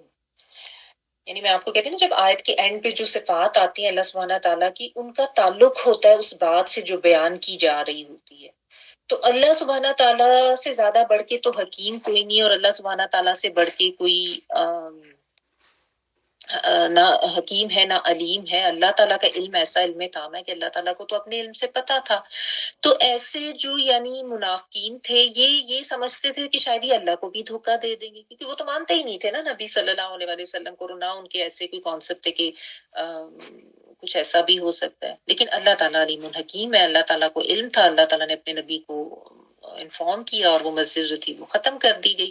تو اللہ تعالیٰ نے کہا کہ ہمیشہ یہ ان کے دل میں نا ایک کانٹا بن کے چبھتی رہے گی، ایک کھٹکا رہے گا، اور یہاں تک کہ ان کے دل پھٹ جائیں، یعنی کہ ان کو موت آ جائے گی کہ یہ ہوا کیا ہمارے ساتھ، کیسے ان کو جو ہے ان کو کیسے پتا چل گیا، کیا ان کو پتا چل گیا انہوں نے اس لیے جو ہے اس کو مسمار کر دیا، اس کو بلکہ جلا دیا، ختم کر دیا اس مسجد کو. کہ انہوں نے تو اپنی طرف سے بڑی امپریشن ڈالنے کی بھی کوشش کی تھی، بڑے جھوٹ بھی باندھے تھے، اور نبی صلی اللہ علیہ وسلم نے ظاہر اس وقت تو آپ صلی اللہ علیہ وسلم کو علم نہیں تھا، آپ نے رضامندی کا اظہار کر دیا تھا کہ میں غزوہ تبوک سے واپس آ کے نماز پڑھ لوں گا اس میں. تو یہ کہنے کا مطلب ہے کہ یہ مسجد تو ختم ہوگی لیکن ان کا اضطراب کبھی ختم نہیں ہوگا. وہ جو ایک پھانس ان کے دل میں اٹک گئی ہے نا، وہ کبھی ختم نہیں ہوگی، اور ان کا جو نفاق ہے وہ بھی ایسا پکا ہو گیا اب ان کے دل میں کہ اب اس نفاق سے کا نکلنا بھی ممکن نہیں ہے، اور ان کی موت بھی اسی کفر اور اسی منافقت کے ساتھ ہوگی. ان کی اتنی بری حرکت اور اتنے بڑے جرم کی وجہ سے اب یہ منافقت اور پکی ہو گئی ہے، کیونکہ انہوں نے بہت بڑا فتنہ برپا کرنے کی کوشش کی تھی. تو اللہ سبحانہ تعالیٰ نے جو ہے اس کو ختم کرا دیا، ان کی اس چال کو. اچھا، میں نے شاید اس آیت کے بارے میں آپ کو پہلے بھی ایک دفعہ بتایا تھا خلاصہ قرآن کے دوران کہ اس آیت کے بارے میں جو ہے لوگ عموماً اس کو جو ہے وہ 9/11 کے واقعے سے جوڑتے ہیں، اور اس کے بارے میں یہ کہتے ہیں کہ یہ بھی اسی طرح کا واقعہ ہے، اور اس کی مطلب آپ کہہ لیں کوئی کنیکشن کیا جاتا ہے کہ جی سپارہ جو ہے وہ 11واں ہے، سورت جو ہے وہ 9ویں ہے، یعنی 9th سورت ہے جو کہ 11ویں سپارے میں ہے 9/11، اور آیت کا نمبر جو ہے وہ 110 ہے. تو وہ 9/11 میں جو ٹوین ٹاورز جو گرے تھے ان کی عمارتیں جو تھیں، عمارتیں کہہ رہی ان کی جو منزلیں تھیں وہ 110 تھیں، یعنی 110 سٹوری بلڈنگ تھی وہ جو گری تھی. ٹھیک ہے نا. تو وہ کہتے ہیں کہ یہ تو اس کی طرف بھی ایک اشارہ ہے، یا اس کی طرف بہرحال کسی نے یہ دیکھ لیا اور اس نے اس چیز کو جو ہے وہ بتا دیا. اب دیکھیں کوئی اس طرح کا کوئی اتفاق ہو جانا ٹھیک ہے، کوئی اس طرح سے جوڑ لیا اس کے مفہوم سے اس طرح کی بات کو، محض اتفاق ہے، لیکن اس چیز کو ذہن میں رکھا جانا ہے کہ اس چیز کا قرآن مجید کی حقانیت ثابت کرنے سے کوئی تعلق نہیں ہے، اور نہ ہی یہ قرآن کی کوئی بنیادی تفسیر ہے. ظاہر ہم نے پڑھ ہی لیا کہ یہ کس لحاظ سے یہ بات کی گئی ہے، اور ہمیں جو ہے وہ بتایا یا سمجھایا کیا جا رہا ہے دو کرداروں کا موازنہ کر کے. مطلب اس طرح کے اتفاقات تو دنیا میں ہو سکتے ہیں، ایسے مواقع آ سکتے ہیں جہاں پہ آپ قرآن کی آیات کو ایسے اس کے اوپر اپلائی کر سکتے ہیں مانوی طور پر، لیکن مطلب اب کہہ لیں ظاہر قرآن پاک ایک معجزہ تو ہے، آپ کہہ لیں کہ چلو جی ایک عجیب اتفاق ہے، واقعی چیزیں جو ہے وہ بالکل ایگزیکٹ اپلائی تو ہوتی ہیں. تو یہ قرآن مجید کا اعجاز ہے کہ جو اس کے مفاہیم نکلتے ہیں ان کا تعلق کوئی آپ مظاہر فطرت کے ساتھ بعض دفعہ کنیکشن کر سکتے ہیں. ٹھیک ہے، لیکن اس کا مطلب یہ نہیں ہے کہ اس سے قرآن مجید کی حقانیت ثابت ہوتی ہے، یا یہ دیکھیں جی قرآن جو ہے وہ کتنی سچ بات کر رہا ہے. دیکھیں قرآن کی بات تو ہے ہی حق، قرآن کی بات تو ہے ہی سچ. قرآن مجید ایک ایسا حق ہے اور ایک ایسا سچ ہے جس کو اپنا آپ ثابت کرنے کے لیے کوئی بیرونی دلائل کی ضرورت نہیں. حق ہوتا ہی وہ ہے جس کو اپنا آپ ثابت کرنے کے لیے کوئی خارجی دلائل کی ضرورت نہیں ہوتی. اور الحمدللہ اللہ تعالیٰ کا یہ کلام اس کا اعجاز ہے کہ جو بھی اس کو صحیح نیت کے ساتھ، صحیح نیت یہ نہیں کہ ہر طرح کے تعصب سے پاک ہو کر علم کے حصول کی نیت سے اگر کوئی اس کو پڑھے گا نا تو اس کے اوپر خود ہی اس کی حقانیت واضح ہو جائے گی کہ یہ واقعی ایک حق کتاب، اور ایسا بہت سے لوگوں کے ساتھ ہوا. ٹھیک ہے نا. تو اس لیے بیسیکلی تو اس میں یہی بتایا گیا ہے کہ منافقین نے ایک بہت بڑی سازش کی تھی جس کو اللہ تعالیٰ نے بے نقاب کر دیا. وہ مسجد بھی جلا دی گئی، ختم کر دی گئی، اور ساتھ ساتھ جو ہے وہ اللہ سبحانہ تعالیٰ نے ان دونوں مسجدوں کا کمپیریزن کر کے ہمیں ایک جو ہے وہ بات وہ بھی سمجھا دی. تو ہمیں اس کو اسی طرح سے رکھنا ہے. ٹھیک ہے نا. اگر کوئی اس طریقے سے کہتا ہے تو ٹھیک ہے، جیسا میں نے آپ کو کہا کہ ہو سکتا ہے ایسی اس طریقے کی قرآن مجید کی آیات بہت سی کچھ واقعات ان کے ساتھ اس طرح کے اتفاقات ہو سکتے ہیں، یہ بھی محض ایک اتفاق ہے جس نے بھی اس کو اس طریقے سے کیا ہے. لیکن اس سے ہمیں یہ نہیں کر لینا چاہیے کہ دیکھا یہ پتہ چل گیا کہ یہ قرآن جو ہے وہ حق کتاب اور کتنے سال پہلے جو ہے اس چیز کے بارے میں بتا دی گئی، کیونکہ اس کی جو بنیادی تفسیر ہے وہ ہم سب کو پتہ ہے، مسجد ضرار کے بارے میں بیان کی گئی ہے. اور کیونکہ عموماً یہ ہوتا ہے نا، یعنی وہ جو ایک کانسیپٹ ہے نا مسلمانوں کا، وہ بادلوں میں اللہ لکھا نظر آ رہا ہے، وہ محمد پرندے اڑے تھے تو اس سے محمد لکھا ہوا نظر آ رہا ہے، وہ میں نے روٹی بنائی تو اس کے اوپر اس طریقے کے نشانات آگے جیسے اللہ لکھا ہوا ہے، پھل کاٹا تو اس کے اندر بیج اس طرح سے تھے. اگر ایسا لگ رہا ہے سبحان اللہ بول دیں، ٹھیک ہے، بعض دفعہ ایسی کوئی شبیہ بن جاتی ہے، کبھی آپ کو آسمان میں نظر آ جاتی ہے یہ نظر، لیکن اس کو استعمال کر کے یہ ثابت کرنے کی ضرورت نہیں کہ دیکھا اللہ کا دین جو ہے وہ سچا ہے، یہ آسمان پہ بادل پہ اللہ لکھا ہے. اللہ کے دین کو کوئی ضرورت ہی نہیں ہے، اللہ کے کلام کو کوئی ضرورت ہی نہیں ہے اس طرح کی چیزوں سے اپنی حقانیت کو ثابت کرنے کی. ہم لوگ جو ہے نا اصل میں بس آپ کہہ لیں کہ ہم وہ اس طرح کی جو مظاہر یا ظاہری چیزیں ہیں ان کے اوپر جانا بڑا پسند کرتے ہیں، اور ہمیں لگتا ہے کہ شاید ایسا کوئی ایسی کوئی بات ہوگی، ایسا کوئی واقعہ ہوگا تو اس سے گویا اسلام کی حقانیت ہم نان مسلمس پہ ثابت کر سکتے ہیں، ان کو بتا سکتے ہیں دیکھو یہ ہے تو وہ ہے. یہ تو بڑی کمزور سی چیز ہے. اللہ تعالیٰ کا دین اور اللہ تعالیٰ کا یہ کوئی معمولی چیز ہے کہ اس کے لیے ہم اس طرح کی دلائل یا اس طرح کی باتیں ڈھونڈتے پھریں. تو اگر ایسی کوئی بات ہے تو بس اس پہ آپ ٹھیک ہے اللہ کی تعریف کر دیں، جو کچھ ہوتا ہے اللہ کی مرضی سے ہوتا ہے. اگر آپ نے کوئی پھل کاٹا، کوئی سبزی کاٹی، کوئی بادل کا ٹکڑا نظر آیا یا کچھ بھی ایسا، لیکن اس کو اتنا بڑا بنانے کی ضرورت نہیں ہے کہ دیکھو اسلام کی حقانیت ثابت ہوگی، یا جس طرح یہ آئے جس طرح اس کے بارے میں نے آپ کو بتایا کہ دیکھو قرآن کی حقانیت ثابت ہوگی. قرآن کو اپنا آپ حق اور ثابت کرنے کے لیے اور اپنی سچائی ثابت کرنے کے لیے اس طرح کی چیزوں کی ضرورت نہیں ہے. یہ محض اتفاقات ہوتے ہیں جو مطلب آپ کہہ لیں کہ مظاہر قدرت میں ہمیں بعض دفعہ نظر آ جاتے ہیں، یا جو کوئی دنیا میں کوئی واقعات ہو رہے ہوتے ہیں ان کے ساتھ ہم ان کو اس طریقے سے ریلیٹ کر لیتے ہیں، لیکن اس کے اوپر کوئی اتنا زیادہ جو ہے نا وہ فوکس کرنے کی ضرورت نہیں ہے. اور ایک مسلمان، ایک مومن، اس کو یہ اتنا پکا یقین ہونا چاہیے کہ یہ جو اللہ تعالیٰ کا دین ہے یہ خود حق ہے، یہ اللہ کا کلام خود حق ہے اور اپنی حقانیت کو خود ہی واضح کرتا ہے. اپنے لیے سب سے بڑا ثبوت یہ کلام اور یہ دین خود ہی ہے. جو اس کو سچی خالص نیت سے سمجھنے کی کوشش کرے گا اس پہ وہ حقانیت واضح ہو جاتی ہے، ٹھیک ہے، چاہے اس کو اس طریقے کے واقعات یا دلائل نہ بھی نظر آئیں. اسلام جو ہے نا اس طریقے کی ظاہریت یا اس طرح کے دلائل کا آپ یہ کہہ لیں کہ اس کی ضرورت ہی نہیں ہے، ایسا محتاج نہیں ہے اللہ کا دین جو ہے اس طرح کی چیزوں. ٹھیک ہے، تو یہ بس ہم اپنے ذہن میں رکھیں. اور اللہ تعالیٰ علیم الحکیم ہے، اللہ تعالیٰ کے علیم الحکیم کو بھی جو ہے وہ ذہن ان صفات کو ذہن میں رکھا جانا چاہیے. ہر عمل کرتے ہوئے ہر عمل کی بنیاد ضرور دیکھ لینا چاہیے. یہ ضرور دیکھنا چاہیے کہ میں اپنی نیتیں اور اپنی سوچیں لوگوں سے تو چھپا سکتا ہوں اس دنیا میں، اللہ تعالیٰ سے تو نہیں چھپا سکتا نا. اللہ تعالیٰ تو اتنے علیم الحکیم ہے. ٹھیک ہے، تو یہ ان آیات میں سمجھنے کی بات ہے. یہاں پہ رکوع مکمل ہو گیا ہے اور آپ کا ٹائم بھی ہو گیا، تو ابھی ہم یہاں تک تلاوت سن لیتے ہیں، آگے انشاءاللہ کل پڑھیں گے. جی آیت نمبر 108 سے تلاوت پلے کر دیں پلیز. لا تقم فيه أبدا لمسجد أسس على التقوى من أول يوم أحق أن تقوم فيه رجال يحبون أن يتطهروا والله يحب المطهرين.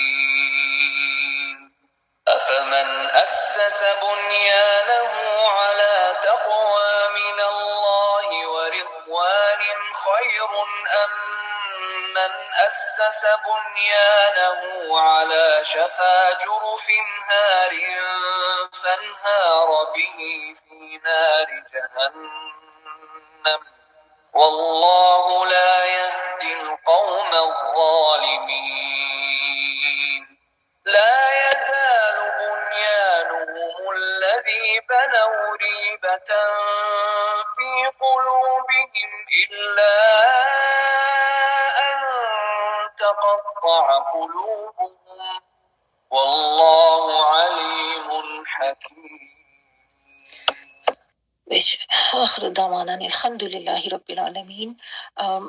کل میں بھی شاید class half an hour late مجھے اسٹارٹ کرنی پڑی، میری ایک ان ایکسپیکٹڈ کمٹمنٹ آ گیا، but I will confirm by tonight انشاءاللہ. سبحانک اللہم و بحمدک نشہد ان لا الہ الا انت نستغفرک و نتوب الیک. سبحان ربک رب العزت عما یصفون وسلام علی المرسلین والحمد للہ رب العالمین. بارک اللہ لی و لکم فی القرآن العظیم ونفعنی و ایاکم بالآیات و ذکر الحکیم. دعا کر لیجیے.